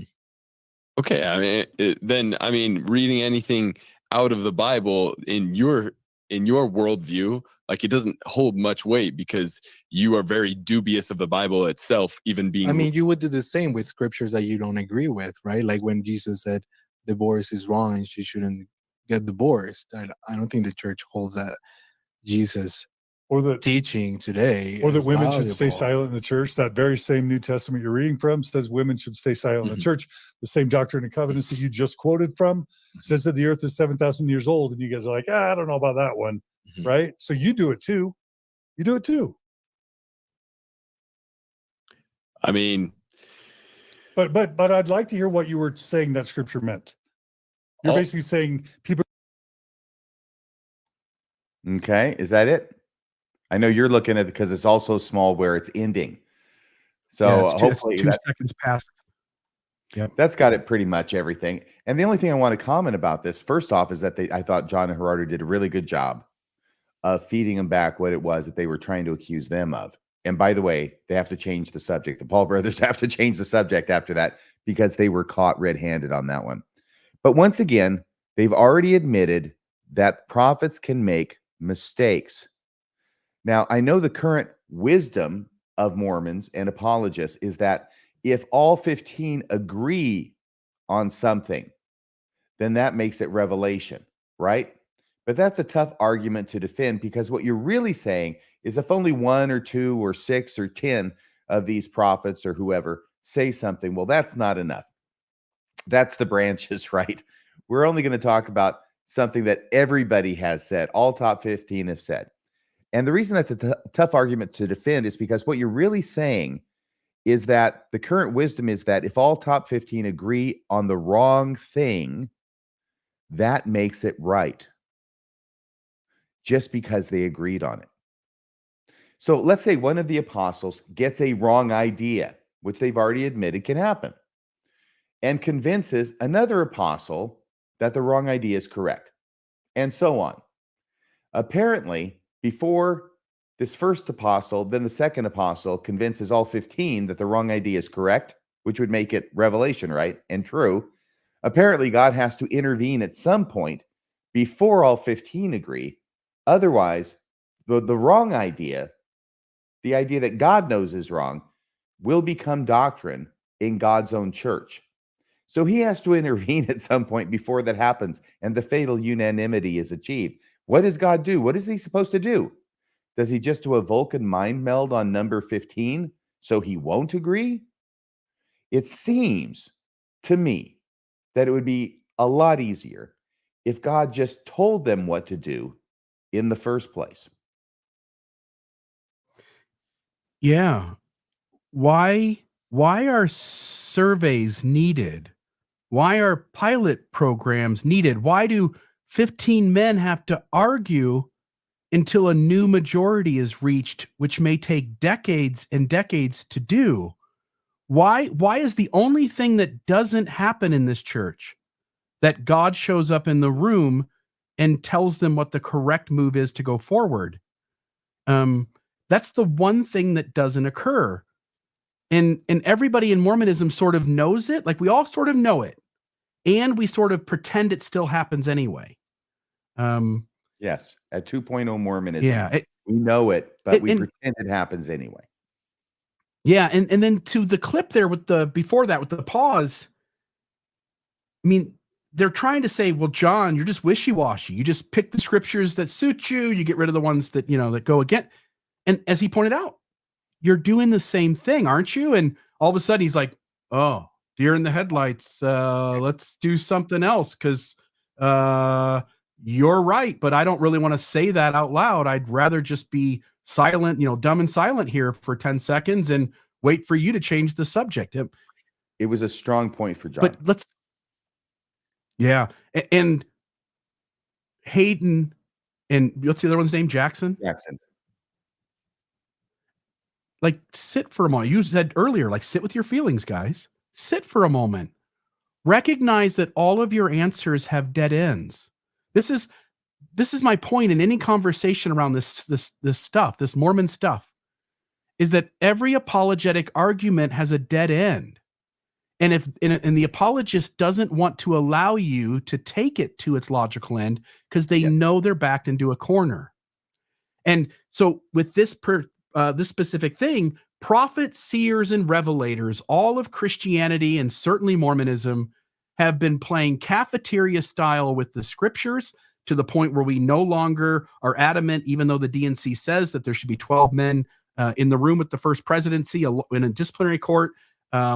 It doesn't matter that the scriptures say don't do this or don't do that. It doesn't matter that we used to have free agency and that free agency was crucial to the plan of salvation and that any other thing would have corrupted the plan, only to have Elder Bednar take free agency away and add some new concept.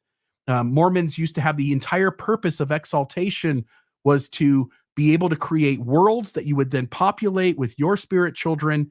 And now you don't even get your own planet. We used to know where the Garden of Eden is, and today the church newsroom says we're not exactly sure. Celestial marriage used to be required to enter heaven, and today celestial marriage means something else. That way it can still be required to enter heaven. Now, if you get married in the temple and you don't like the person, you can swap them out later on in the celestial kingdom. That's what Elder Oaks told us. Yeah. None of it adds up. And every time somebody gets close to getting you guys to say that, you just pause and you don't talk, or you give some wishy-washy answer that doesn't solve the problem. Eventually, you have to sit still long enough and go, if these are all dead ends, if the critic has a more rational argument, then what if it just isn't true? And then, by the way, it all makes sense. Like I get to go with the most rational answer on 1,000 different things, and I end up being on the side of rational answers every time, and I'm perfectly okay. I don't have a problem. It's only when you need to have things add up that don't seem to add up that you're stuck staring at the camera like a deer in the headlights. Yeah. Okay, so are we ready with the penultimate clip? Okay, this is the 358:53 yeah, to 4:03:15. So this one's going to be about 4 minutes long. I apologize for that. There's some good discussion about sad heaven. And Gerardo makes an especially good point here. And then I'll make a couple of comments and we'll throw it back to you, just like we've been doing. So 358:53 to 4:03:15. By the way, I let me say something nice about Jackson, okay? He resembles a young Kenneth Branagh. Don't you agree, Bill? If I knew who Kenneth Branagh was, I would maybe agree. I'm going to look it up really quick. I don't even know how to spell Kenneth Branagh. He's getting a bit long in the tooth now. Get him from, I don't know, Henry V or Much Ado About Nothing. Young Kenneth Branagh. Oh, I see it. See what I mean? Yeah. I let's see if I can just put it up on the screen here for just a moment. Let's see here. Oh, well, that's not exact. Yeah, but that's Kenneth Branagh. So that's Yeah. even younger. Yeah, he actually looks like Kenneth Branagh at about 40 when he has a beard on. But there we go. Okay, there's our Kenneth Branagh moment. So if we can go to this clip now, and they'll talk about sad heaven and how sad heaven really isn't that sad after all. Because people say, "Oh, it's mess that heaven is so exclusive." In Mormon, you say Mormon heaven is sad heaven. It's like Jesus Christ. What he lays out is the defining characteristic of heaven, excluding wickedness, excluding things that are ungodly. Yeah. That doesn't make it not sad heaven. Mm-hmm. Well, but it's a character. It's you looking at the negative of it. Jesus Christ, he provided a way for us, if we want to, by our own free will and choice, follow his path to return back to the presence of our heavenly. Well, my dad, who's a bishop, who's dedicated his whole life to the church, has paid tithing since he's been a member of the church, stake presidencies, whatever. He's gonna have us at heaven because he's not gonna have me. Mm-hmm. Why does he get to suffer? Well, so here's another thing to go along, and we can continue down the question that John was moving towards. Heaven is also not supposed to be just happy.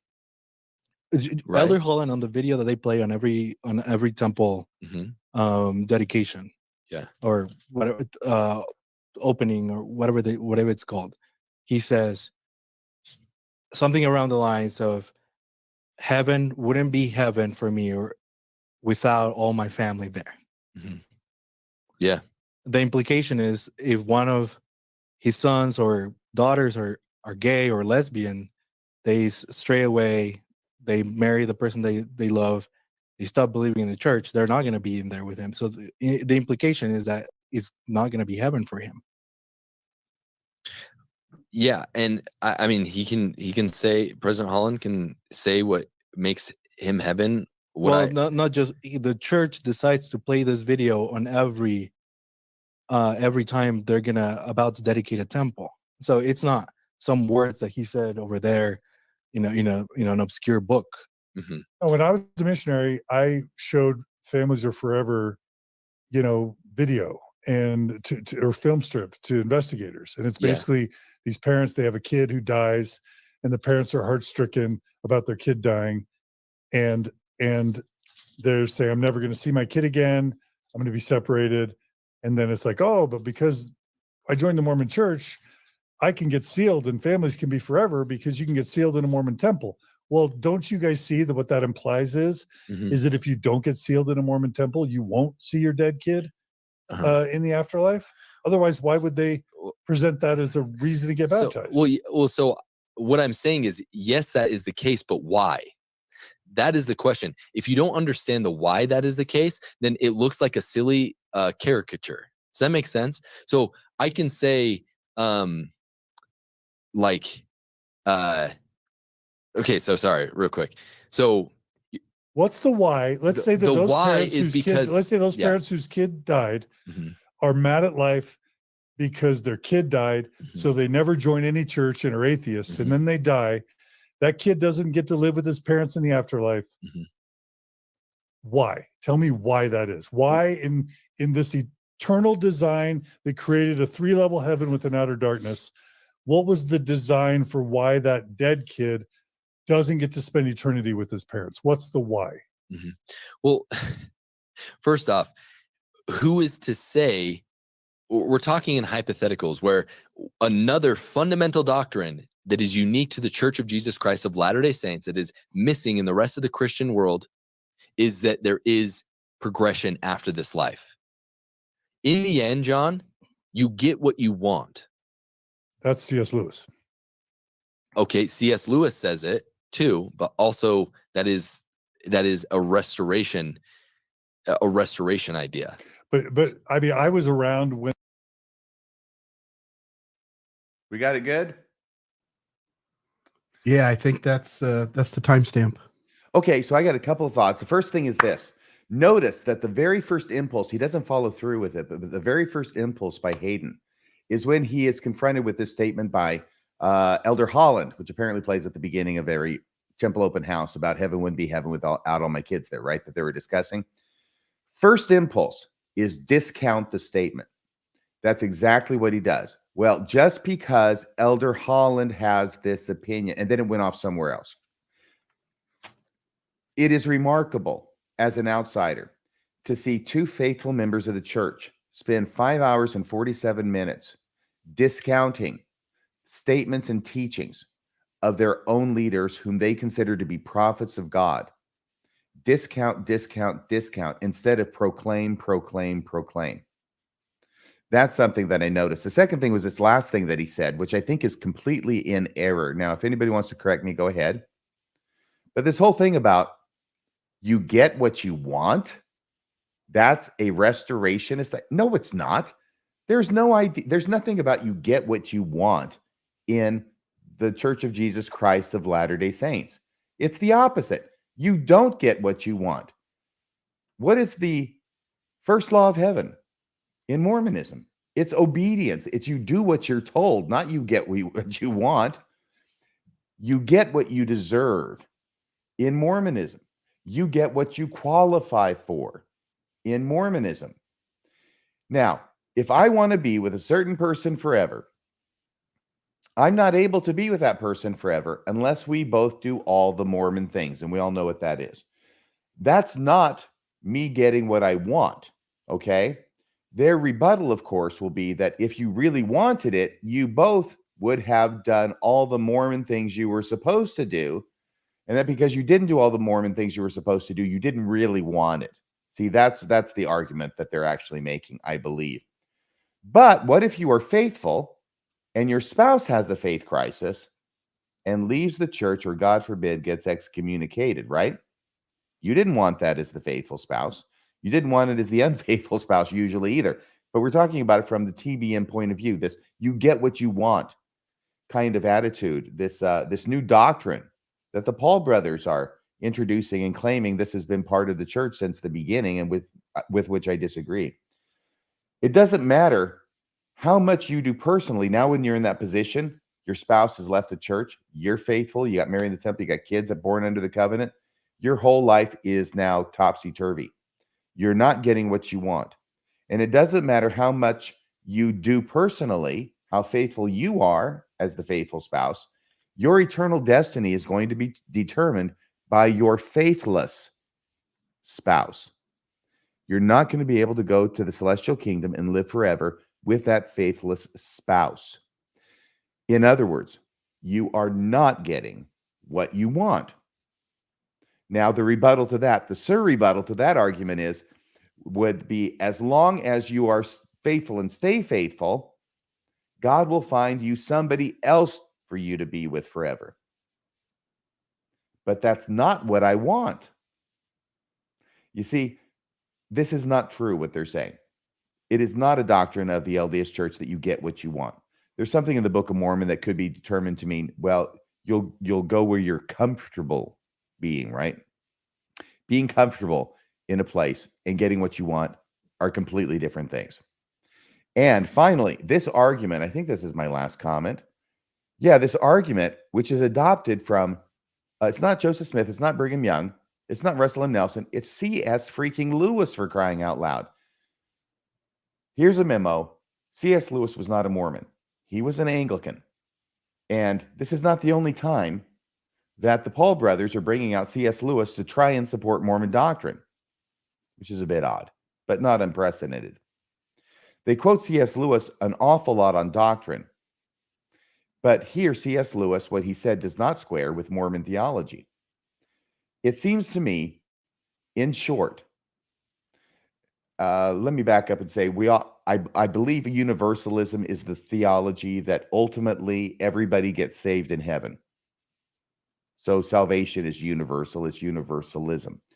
It seems to me that what's going on in this long discussion between the Paul brothers and John and Gerardo is this.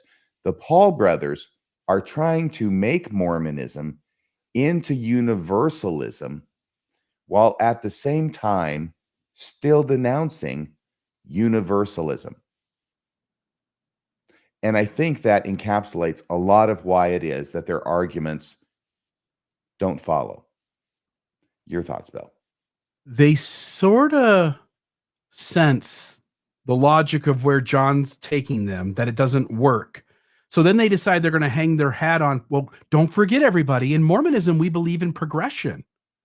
As if what they're hinting at is that maybe people can improve in the life hereafter, and they can jump from the celestial kingdom to the terrestrial kingdom and work their ass off. And eventually, over 1,000 years, they can get themselves into the celestial kingdom.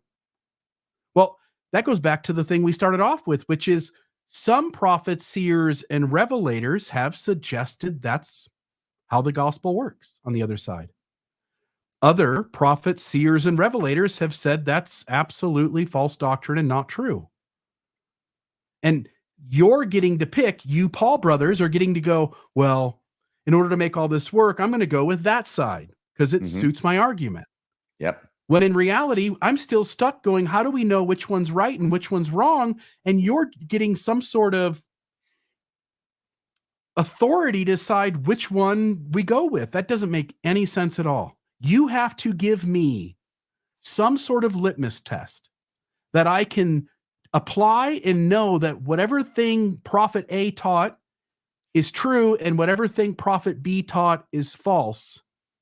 And you're telling me the only way I can know that is by whatever the living prophet says is true has to be true, and whatever's behind him that he's corrected and changed and altered and disavowed, those things are false.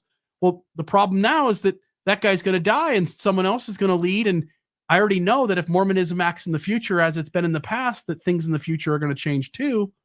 And so there are going to be things that I believe in right now, the Holy Ghost has told me are true, I've had spiritual experiences with, and they're found in the scriptures, only to have future prophets, seers, and revelators abandon that teaching. And I can, so it's like I'm on this rocky, shaky, unstable, fragile foundation, and I can never get my footing. And once you realize in Mormonism you can never get your footing, you're just better off spending your time in other places that are much more stable, much more conducive to a healthy life, much more beneficial to your well-being, and a lot less manipulation, trauma, and abuse. When someone like John and Gerardo bring the issues relating to Mormonism and prophets to the forefront and press it over the course of an extended dialogue, ultimately the apologists, and these two were no exception because they got pushed there, you get to the point where you have to admit that there's no good reason for having prophets in the Mormon church when they function as they have historically functioned. Go ahead. Yeah, they would rather not have to defend these things. They have no problem when they go, uh-oh, he just used an Elder Holland thing. My first thought, as you point out, let me discount Elder Holland. They would like to be able to dismiss and walk away from these men, but then the entire building structure just collapses to the ground. The moment you go, prophet, seers, and revelators have a really bad record over 200 years of getting things right. The history of the Mormon church has a really bad record of telling its story accurately. The doctrine has a really bad record of what was taught in the past being held up as being true today, even to essential. These guys like to go, well, let's get to the very small box of unfalsifiable things, but even the very nature of God, Adam God theory, has been debated and contradicted and disavowed and abandoned and all those kinds of things. Whether Joseph Smith saw one being or two, again, what do we preference and what do we not? Whether we get a planet and exaltation seems pretty fundamental, pretty small group of things of what Mormonism should hinge on. And yet it can't even get those things right. So even if we played their game and go, okay, fine, let's get to the very smallest box of things and let prophets be wrong on all of the tangential stuff that you think is tangential. We'll stick with the roots, forget the branches. What we end up with is we still have plenty of examples to show that these guys are no better at getting it right. And they don't want to deal with this. It's every Mormon has to wrestle with the fact that following Mormonism is no more sure a way to know you're on the right path than any other walk of life that has the same sort of rationality to it. Scientology, Jehovah's Witnesses, Seventh-day Adventist. You would be hard-pressed to convince those people they're any less rational than you think you're being about your faith. Imagine being a member of an organization or a church where you believe in the correctness of the leadership and what they say. But every time you're in a discussion and somebody else brings up a quote from one of your leaders, you have to discount it. Yeah. That sounds like a situation where I would feel extreme cognitive dissonance. And what I hear these two guys doing at times is going, I've got cognitive dissonance. Let's just not go there. Let's not address whether these guys are prophets, and revelators are dependable. Let's not address whether the doctrine is consistent. Let's not address whether we've told our narrative accurately. Let's just make excuses so that I can get up tomorrow morning, wake up out of bed, and keep believing. Right. And I'll just add to this that there seems to be an implicit assumption that anytime the prophets or the church changes its position on something, right, that it's changing it from the wrong position to the right position. But all things being equal, it's just as likely that they're going from the right position to the wrong position. Yeah. You have no way of Brigham knowing. Young, Brigham Young knew by revelation that the Adam God theory was true. Are you going to argue with me that Brigham Young misunderstood the Spirit? Now, the moment you admit that, we're going to go down a whole track of, well, how would you know at what moments Brigham Young got something right and at which moments he got it wrong? Time to change take the November 15 policy. You put it in place only to get rid of it again 3.5 years later. These guys don't have a record of getting things right. So why would I give them the benefit of the doubt when their track record is so horrendous? Yeah, you can't know when they're right. You can't know when they're wrong. All you can know, historically speaking, is that if you do the opposite of what the Mormon church leaders do, you're more likely to be right. Yep, that's true. That's true. Do we have one more clip to do? It's a very short one, and this is insane, this argument. And once again, we're discounting prophets. That should be a name of a board game, discounting prophets. Discounting prophets for $500, Alex. And this is a short one. It's from 4:03:14 to 4:04:35. So that's just a little bit more than a minute. But listen to what they say and how it is they discount a prophet's word on this particular issue. And I'll just say there's one more phone line available. You can call 662-667-6667 or 662 Mormons. And you can take up that last phone call line, and then we'll take those 3 phone calls after we get done with the content here of these. Come on, Jacob Hansen, you can call in. I know you want to. That would be fun. Here we go. When there were these debates about whether there's eternal progression. Yes. And there were plenty of general authorities who taught there's eternal progression within kingdoms, but you can't jump kingdoms. Mm-hmm. And there were prophets, seers, and revelators that taught you can't jump kingdoms. Did they all agree on that? No, but that's my whole point. Yeah. Like whether it's universal truth or doctrine, we're all just making stuff up. We're trying to figure out. Yeah. But that doesn't mean, but that's the thing that's different, is that we agree that there's something to figure out. If you ask Elder Oaks today, do you think he'll say that someone in terrestrial kingdom who was put there because they decided to leave the church and marry someone of the same sex, do you think Elder Oaks would say, oh, that person is going to make it to the celestial kingdom? They can eternally progress. I don't know, because he's not the judge. He's not. We're not the judge. Isn't he the one that's supposed to tell us to see and reveal and tell us what's I think going to he's happen? the What are the first person to say implications that of he people doesn't know exactly committing suicide today? Like, he's the one to point us to Jesus Christ and the things that he taught us. and what did Jesus teach about people going from terrestrial to celestial or not because they married someone of their same sex? Well, so there isn't a specific teaching that I know of about that in the New Testament. Like, that's the thing, is like there are specifics and there aren't always exact answers in the scriptures. Okay. So there we They're are. not helping their case, are they? No, they are really, they're fumbling. They're fumbling. And I don't think they've ever been in the other team's territory during the entirety of the football game, but they fumbled that one on their own 1 yard line. So now they're discounting a prophet's words about what we will be judged on because they're not going to be the judge. So an apostle who's supposed to be teaching us the way to salvation and exaltation, we can discount his words because they're not going to be the judge. That's Jesus. This is insanity.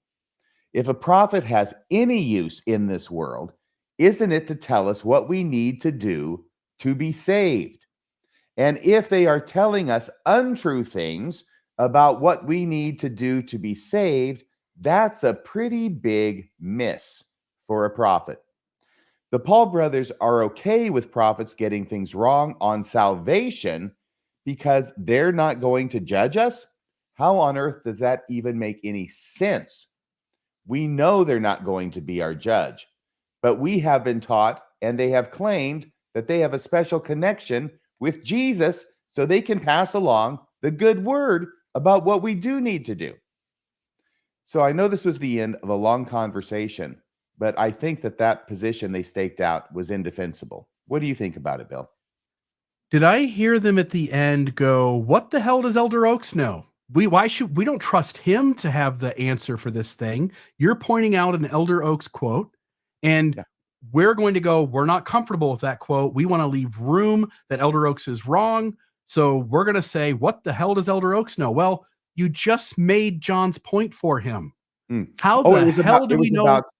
It was about different prophets. Okay. Different prophets have said you can progress between kingdoms. It's the old thing, right? So earlier people talked about things about going between kingdoms. Hiram Smith actually said something about that. James Talmage says something similar about it in his Articles of Faith. But when you get in the 20th century and now you're into Joseph F. Smith and Joseph Fielding Smith and Bruce R. McConkie time, no, that's actually one of the heresies, one of Bruce R. McConkie's 7 heresies about there being progression between kingdoms. So what the thing was that they said was, did they all agree? Hayden says, well, did they all agree? And John goes, no, they didn't. Now, Hayden's saying it as if, well, if they don't all agree, then I can pick and choose what I want. Then the matter's not settled and I can make things up. Usually it's going to be to pick or choose, one team or the other, a little from aisle A, a little from aisle B. But John is saying, no, that's not the point. The point is, no, they don't agree. So how can you trust any of them? Yeah. Sorry, Bill, I interrupted, but that's what's happening right there at that point, right? Good. How can you trust any of them? And you were making an observation on that.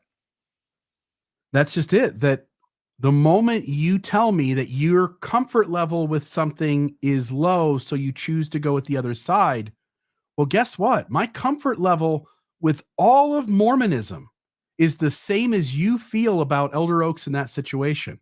I cannot make sense of this. These guys bounce around, contradict themselves. They take doctrines they once told me were the core to the gospel of Jesus Christ, and they've abandoned them completely. Ideas such as the great apostasy is being completely rewritten as we speak. What happens in exaltation has been completely rewritten by the church newsroom saying, no, you don't get planets, in spite of the fact that the current president of the church, Elder Prophet, Seer, and Revelator, President Nelson, is on the record in a recent conference or session of church, 2013, I believe is the year, where he talks about after this life, the whole goal is to get worlds to participate in the thing that the church newsroom denies. Nothing in the history happened the way we said it did. None of every doctrine, according to Charlie Harrell and the research that we've done, says every doctrine's changed. They've abandoned core positions all over the place. They've altered ordinances, which we said came directly from God and couldn't be altered. And when you sit with all of that, what you end up with is, my only choice is to pick and choose or to go with the present guy over the past guy. But that's not any more effective because the present guy will be a past guy here soon. Right. And in their lifetime. There's no solid way to determine in Mormonism what is real and what isn't. And I and lots of other folks have found a more dependable ways to move forward without it. And this also is why you cannot define doctrine in the Mormon church. No, and Elder Oaks agrees. How can you define doctrine in a church that revelation can change doctrine in a heartbeat? You can't. So there really aren't doctrines. Then you go, well, and these guys would go, well, no, there are. There's those core ones. And I go, well, let's just stick with those. We could go for 3 hours with you on those and point out that you've got problems there too that doesn't solve the problem. You're in a conundrum where you want to have a tight translation, you want to have a loose translation, you want to have no planet, you want to have a planet, you want to have progression through kingdoms, but you can't have progression through kingdoms. You want to have gay people being bad, but then we also need gay people to be good. We want ordinances to be eternal and everlasting and unchangeable, but then we do have to change them. We just need God to be able to shift and move. Hence, we need to shift and move, and it's just all. It's much more likely, exponentially more likely, that we're just justifying a myth story and making excuses for it, and it just doesn't add up. It's a very hard thing to reconcile. For me, it was, and I know it was for you. And if For most all brothers ever do reconcile that with their own personal beliefs, then I expect it will be hard for them as well. And I don't know if this person's being serious. And I think I've said this so many times, I don't think it needs to be said. Why does doctrine need to be static? Okay, Vincent, if the whole purpose of exaltation is to get to the celestial kingdom where God rewards me with worlds to create, to populate, and then to keep the plan of salvation going, the next generation of God's spirit children or my spirit children, however Mormonism phrases it. If God and Jesus are body of flesh and bone, and the Holy Ghost is more of like this shared essence between them, but now it's its own separate being. If celestial marriage used to be required and now that's just not true in terms of being polygamy, some things can't just change. You can't have God wrecking havoc with the order of things in the life hereafter, or changing the standards so dramatically by which we judged and get to heaven, without all of a sudden no one has any consistency. It's all chaos. You can't argue that God is eternal, everlasting, consistent, and then say he isn't, and then expect any of us to have any footing to figure out what's what and what to do. I think I'm belaboring the point, but I think the question is ridiculous. No offense to Vincent, he might be being sarcastic or something, but I would approach it a different that argument's way. Ridiculous. God has to be consistent. Say it. Yeah, well, it's just a question, actually. Why does doctrine need to be static? I think if we define doctrine as it is normally defined outside of Mormonism, which is a teaching or a precept, I don't think doctrine does need to be static. I don't think it needs to be static in any field. I think it should be growing and increasing and hopefully coming closer and closer to what reality is. It's just that in Mormonism, that's not how doctrine is defined. Doctrine in Mormonism is defined as that treasure that's under the ground, right? That objective truth that we're all looking for. And we have to agree that it exists before we can even look for it together. But I think that's why. It's because the way that Mormonism defines doctrine is something that is eternally true and not subject to being changed. So I think within Mormonism, doctrine cannot change. Therefore, it cannot evolve. And once a doctrine changes, it becomes a policy. That's why it has to be renamed. Because once it changes now, it can't be doctrine anymore. So we'll change it. We'll call it a policy, which ends up leading to my recent observation, which is that in the Mormon church, a doctrine is just an unchanged policy. Yeah. I want to say one more thing, and then we can wrap up and take some phone calls. Yeah. And by the way, it's 100% true. doctrine is just an unchanged policy. And when it changes, that old doctrine is now a policy. And the church self admits that. If God is allowed to change fundamental ideas in Mormonism, then we're back to the sort of the same problem with the prophets. How could I know when God had changed the standard? How would I know that it's still the way that it's still the obstacle course I think it is, if at any given minute he can change the obstacle course, and then I only find out later when some prophet catches wind of it and now informs me that the old obstacle course is outdated and ineffective, and the new obstacle course is the one I'm supposed to get through. And now for the last 5 years, I've been running the old obstacle course. I can't have a trickster God. I can't be having him play games with me. He has to, if he is anything that's true, he has to say, this is the way that salvation is achieved. This is what you get on the other side. Here's how it works. Here's what it looks like. And you can trust that. And if I can't trust it, then God is no more effective than these prophets who get everything wrong and abandon all past teachings. It's just no more efficient. Did you ever watch Schoolhouse Rock when you were a kid?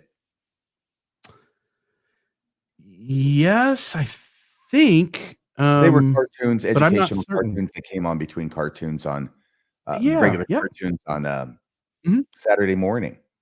Yeah, Schoolhouse Rock. Yeah. One of the famous ones had to do with a Bill, and his name was Bill, which I thought you would like, Bill. You know, my name is Bill. I am a Bill. I live on Capitol Hill, and someday I'm going to be a law. Remember? Does that sound at all familiar? In Mormonism, it's the same thing, except it's my name is Doctrine. I am a doctrine. I live in Salt Lake City, and someday I'm going to be a policy. Yeah. That's Mormonism. Nothing is trustable. Everything you're taught isn't the same as it used to be taught, and it won't be the same as what's taught 100 years from now.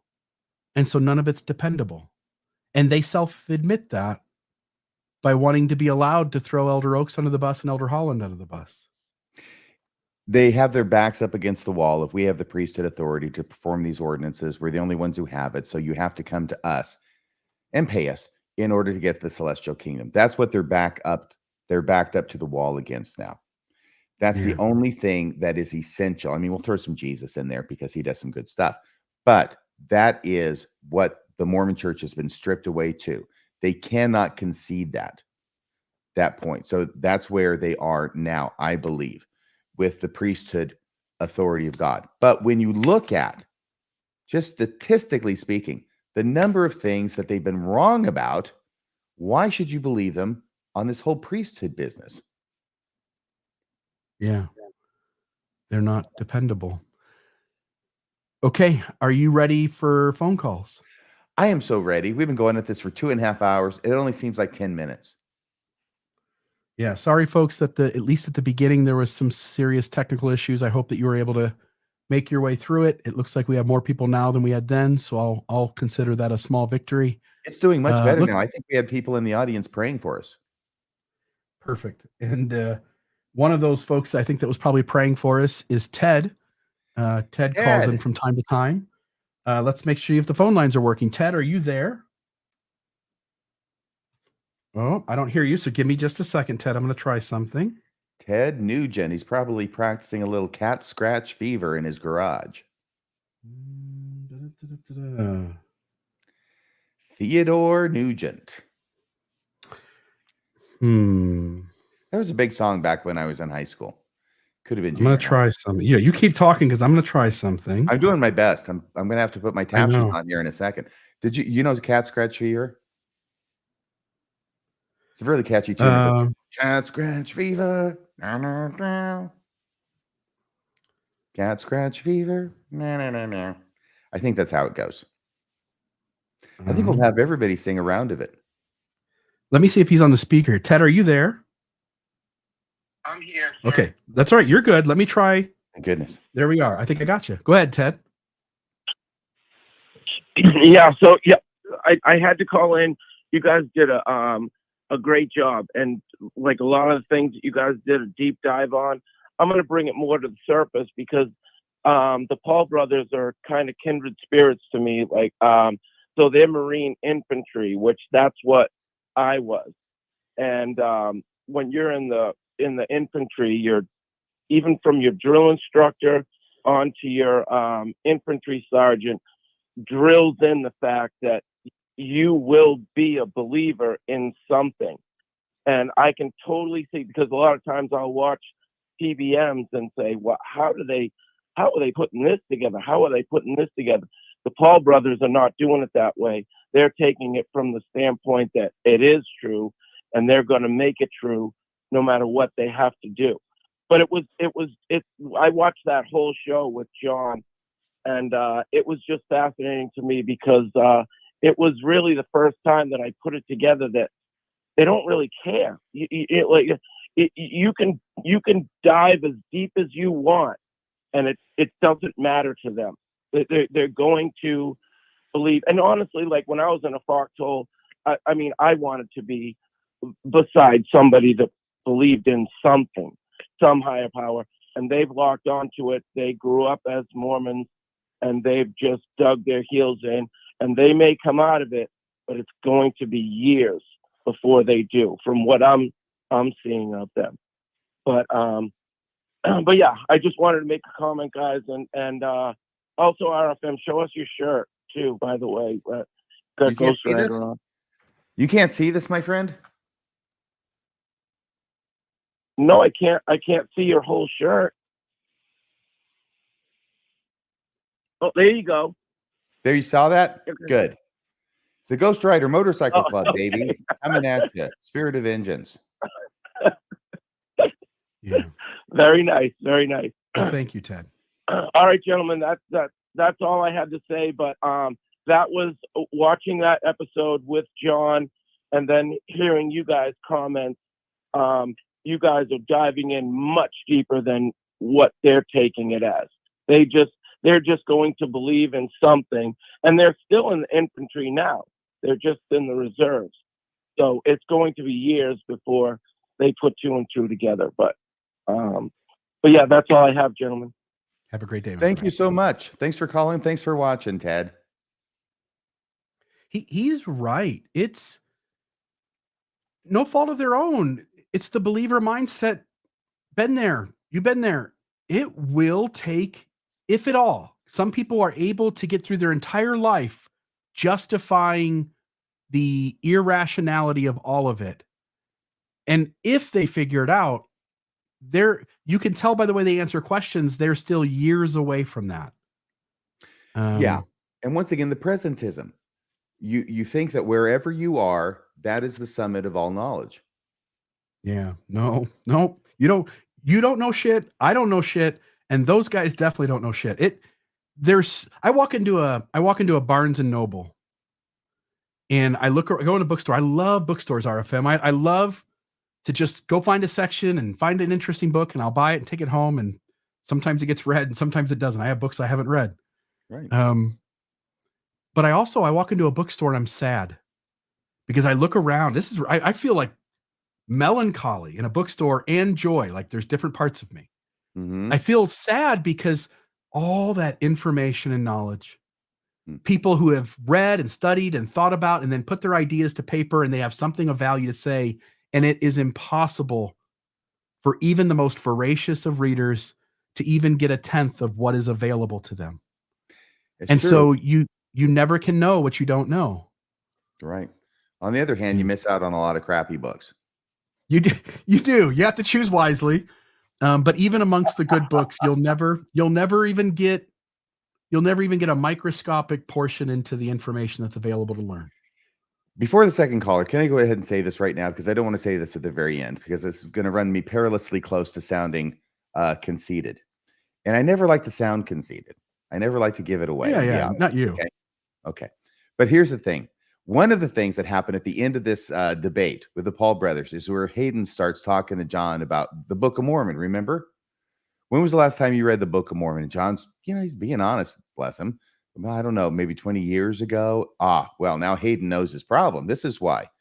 you're the granddaddy of all ex-Mormon podcasters because you haven't read the Book of Mormon enough. And this is why you totally fundamentally misunderstand Mormonism. John, Hayden saying, is because you haven't read the Book of Mormon recently.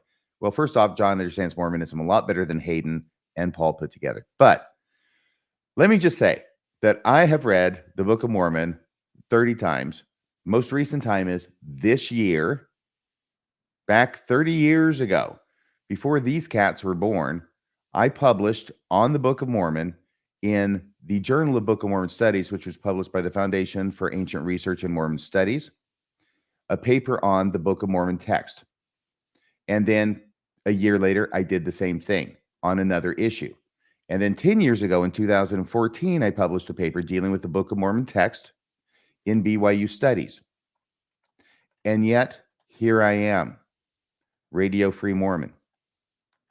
So apparently it doesn't have anything to do with how well you know the Book of Mormon or how recently you've read it. No. Just saying. All right. Next caller, I believe, is Charles. Charles, are you there? Yes, sir, I am. Go ahead. Can you hear me? Yeah, I can hear you loud and clear. Go ahead. Great. Thank you for accepting my call, gentlemen. And I love your show very, very much. And I must say that RSM, he has the most wicked laugh of any podcast that I hear. I mean, I love it. I mean, he makes me laugh. I crack up. It brings me joy. It really, really does. He laughs so heartily, and I just love it. I really, really appreciate that. So anyway, thank you. I just want to say that I've been a member since 1973, fresh out of high school at the age of 18. So do the math. Like and me. I saw the podcast with these two young men, these two Marines on the John Dehlin show. And you know what? I look at these guys and I say, you know what? If these guys were to go back in time 51 years ago, it would be a totally different LDS church than the one that they're seeing today. So different. The doctrines have changed. I mean, so like dramatically. I mean, I was taught by the missionary that blacks or Negroes, which is the word used when I was growing up, are inferior. They didn't, place their values in Jesus Christ in their pre-existence, that they are a cursed race. That's what I was taught. And there's also that 1949 declaration by George Albert Smith that it's not a matter of policy, but by direct commandment from the Lord. And he spoke as a church officer. He didn't speak as Joe Blow from the pews. I mean, that's what he said, and that's what I tell the younger generation. That you know what, the church you're seeing today is so different. It's such a sanitized version of what I joined, back in 1973. And RSM, I think you can relate to this because you joined the church at the same age, albeit several years later. And at least the God I believe in, guys, is a God that does not flip-flop, does not change, is always the same. What he says 1,000 years ago should be relevant today and not changing. And this faith has changed so much, it's almost like a different religion. So those are my 65 cents on the subject. Because of inflation, I thank you guys for accepting my call, and God keep you both, and I'm going to keep listening. I love you guys. Take care, and good night from New York City. Bye-bye. Thank you. Wow. Charles. Thanks so much, Charles. I'm glad you like my evil laugh. To be fair, who else has a pretty evil laugh? Julie Hanks. Ta-da. I was surprised too. Yeah. Okay, that's supposed to be funny. That's not working. So the other thing I was going to say, Sorry, I'm sure people out there are laughing. I'm just not getting what is the connection but Julie Hanks having an evil laugh? Because it's so inapposite. It's the Unexpected. opposite. The opposite. Yeah, it's unexpected. It's the opposite of what you would think because, of course, she doesn't have an evil laugh. Okay. Well, anyway, these are the jokes. Sorry. That's okay. It's getting late here in the club room. But I can't remember the other thing that Charles made me think of, but that's probably for the best. Charles was talking about 1973 when he joined the church. He was talking about 1978 when I joined the church. And this is the problem that he outlines, which is that the church has changed so much just in Charles' lifetime, in my lifetime, that even if the church were true, the church wouldn't be true. Yeah. Even if the church were true, it wouldn't be true. these guys, they also don't sense, none of us ever do, in the moment when we start to make excuses for Mormonism, we don't realize if we were dropped into, as Charles sort of points out, we were dropped into the Mormonism of 50 years ago, we would be apostates. Imagine being in the Mormonism of the 1940s, 1950s, 1960s, and going to church on Sunday and trying to hold your current position if you were a believing Mormon today. Somebody says free agency and you have to correct it. Somebody says you get your own planet and you're nope. Somebody says this, you'd have to black people can't have the priesthood. And well, someday we'll change. Well, you sound just like Dr. Lowry Nelson. You're an apostate. Anyway, I think it is interesting. It's a good point. Anyway, and I think it works both ways. If you took a Mormon from 1940s and brought him up to today, they'd be an apostate as well. Yeah. That's how much Mormonism has changed in less than a century, in the lifetime of one human being. And it doesn't even have to be President Nelson. It doesn't have to be 100 years, just 50 years. It's changed that much. Yeah. What happens in another 100 or 300 or 1,000? Like, well, President Nelson will still be with us. On life support, barely holding on. That's what I'm convinced of. Well, the church is on life on for support. Why shouldn't the president be? That's what I say. It is on life support. Okay. The last one here is Tyler. Tyler, are you there on the phone line? Yes, I'm here. Can you hear me? Yep. You're on Mormonism Live. Go ahead, my friend. Great. I don't want to beat a dead horse, but a little bit of what you were talking about when I was listening to that episode, and I was listening to the whole 6 hours, is the epistemology that they come up with, which is we get to decide now what are the branches and the roots. And we're going to put aside exactly what prophets and apostles have told us is how we know what is true, which is when I went on my mission not too long ago and preached my gospel, was all these other bad churches, they don't know how to get the truth. They just have councils. They just agree on stuff. But we know because we talk directly to God and we have the authority. Well, with them constantly discounting what the prophets and apostles say, the whole epistemology just doesn't make sense. Why do you get to decide how truth is arrived at now? If you're discounting the prophets, I hope that makes sense. But the other thing that I just found super funny is that at some point Hayden said that he likes to have testable claims. I'm not sure if you guys remember that part, but he talked about, I just like things that I can test. And then the next thing he said was testable claims.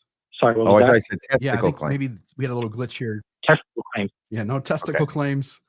Hayden doesn't like to make testicle claims. Yeah, I think he does. Actually. Okay, I'm sorry. Don't make me laugh. Hayden actually said that he liked to make testable claims. Yes, he likes to have claims that are testable. And then he gave an example of a testable claim, which supposedly is that we are eternal, uncreatable co-beings with God. And I'm like, is there any sort of claim that is less untestable than that? I don't know. It's like it's got 5 untestable claims crammed into one sentence. I'm sorry, Tyler. It's like he has 5 untestable claims crammed into one sentence. Yeah. Yeah. So what you're saying is he doesn't seem to know what a testable claim is. No. Exactly. I mean, when you talk about science, you need to be able to repeat the test, and it needs to have the same result every time. The only test I can think of is I would have to off myself so that I can see if I'm truly an eternal, uncreated being. But that's not repeatable. I can only make that test one time. I can't tell anyone about it. That's the importance of the resurrection, so we can bring you back and try it again. I think you've hit on something. Yeah. All right, Tyler, I think you had said that was all you had, so I'm going to let you go, but I appreciate the phone call. Thank you for calling. Thanks for watching, Tyler. Appreciate you. I'll wrap up saying this. Yeah. There's this game it's not a game to me. There's this game that gets played where that side gets to say this side's lying and that side gets to say this side's a coward and this side gets to go, there's people on that side who are being deceptive and dishonest, and it's this side that goes, well, these guys don't want to answer the questions. And I don't know how to get at it. I don't know how to get us all to sit at the table and go, this isn't about Ward Radio arguing with Radio Free Mormon. This isn't about Jacob Hansen having a debate with Bill Reel. This is about, is Mormonism true? And at the very least, there are lines of logic that allow us to ask the right questions, let them give the answer, us ask the follow-up question, let them give the answer, and within 2, 3, and at most 4 questions, the other side will be walked into a corner in which Mormonism is significantly less rational than the critic's answer. And nobody wants to do that sort of thing on that side. That way of getting at the truth isn't the game they want to play. They want to play a different game. They don't want to get to the truth. By the way, Bill is the master of the 4-move checkmate in this. Yeah, because you know where you're going to end up, and you know what their move is. You know what your next move is. You know what their next move is. You know what your next move is.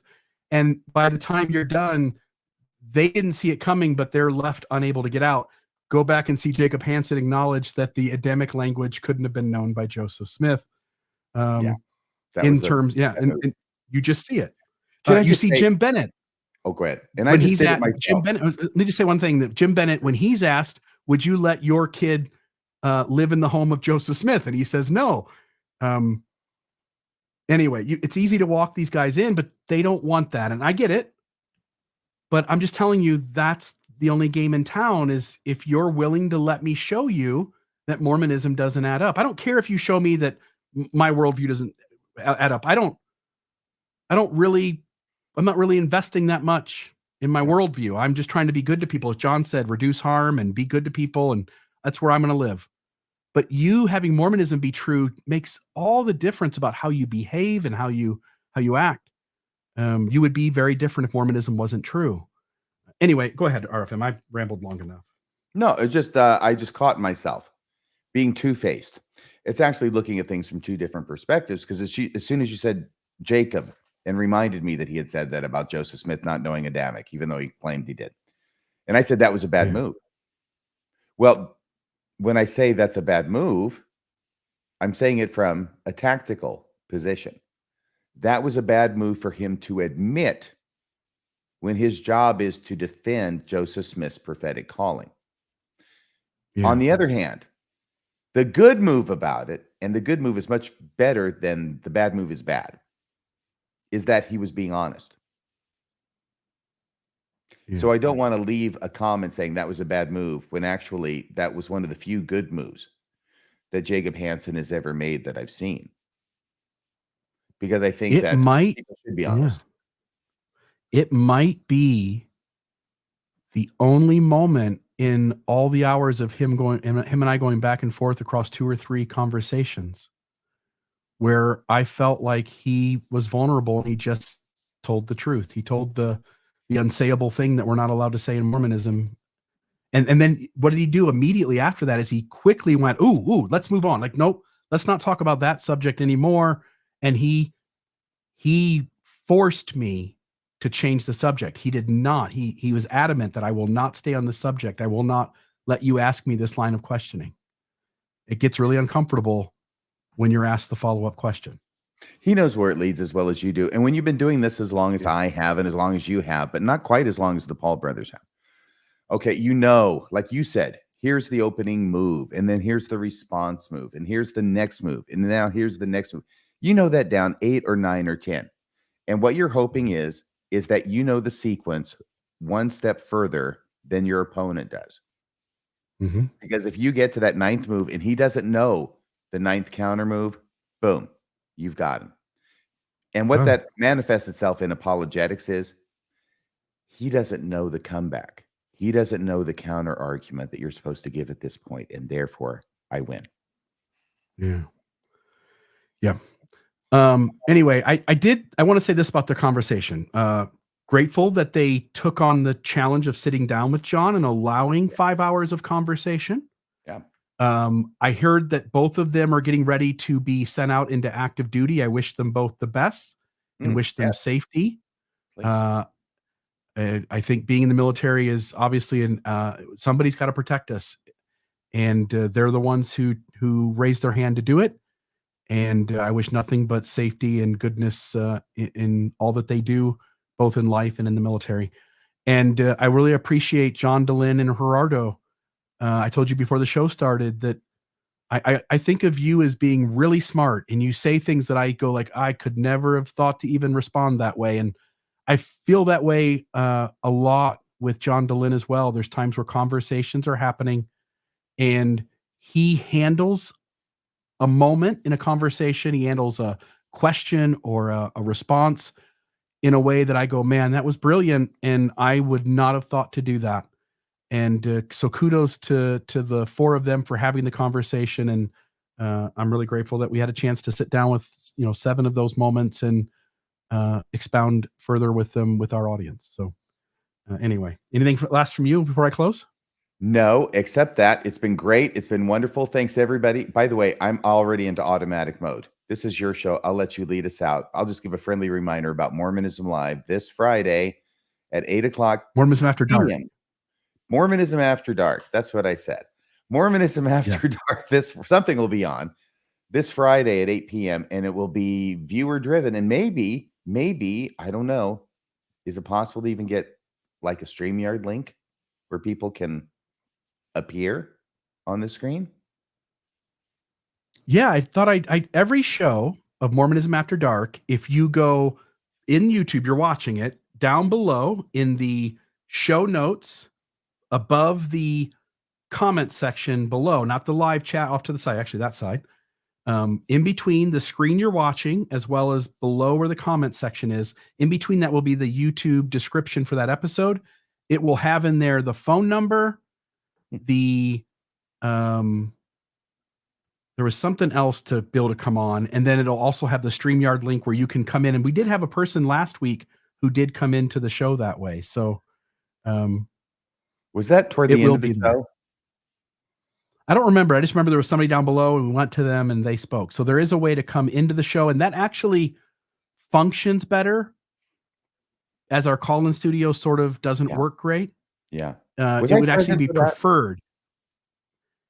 Yeah, you were present for that. And maybe I was in a state where it's okay. And I will also say, I mean, if you don't want to be on camera, you can just turn your camera off and we can just hear your voice, and it would operate the same as like a phone call. And so Mormonism After Dark, Friday, 8 p.m. Please join us, and please bring something interesting about Mormonism or anything that you'd like to chat about, and come help add to the show. We'd love to see you, and bring a stiff drink with you. All right.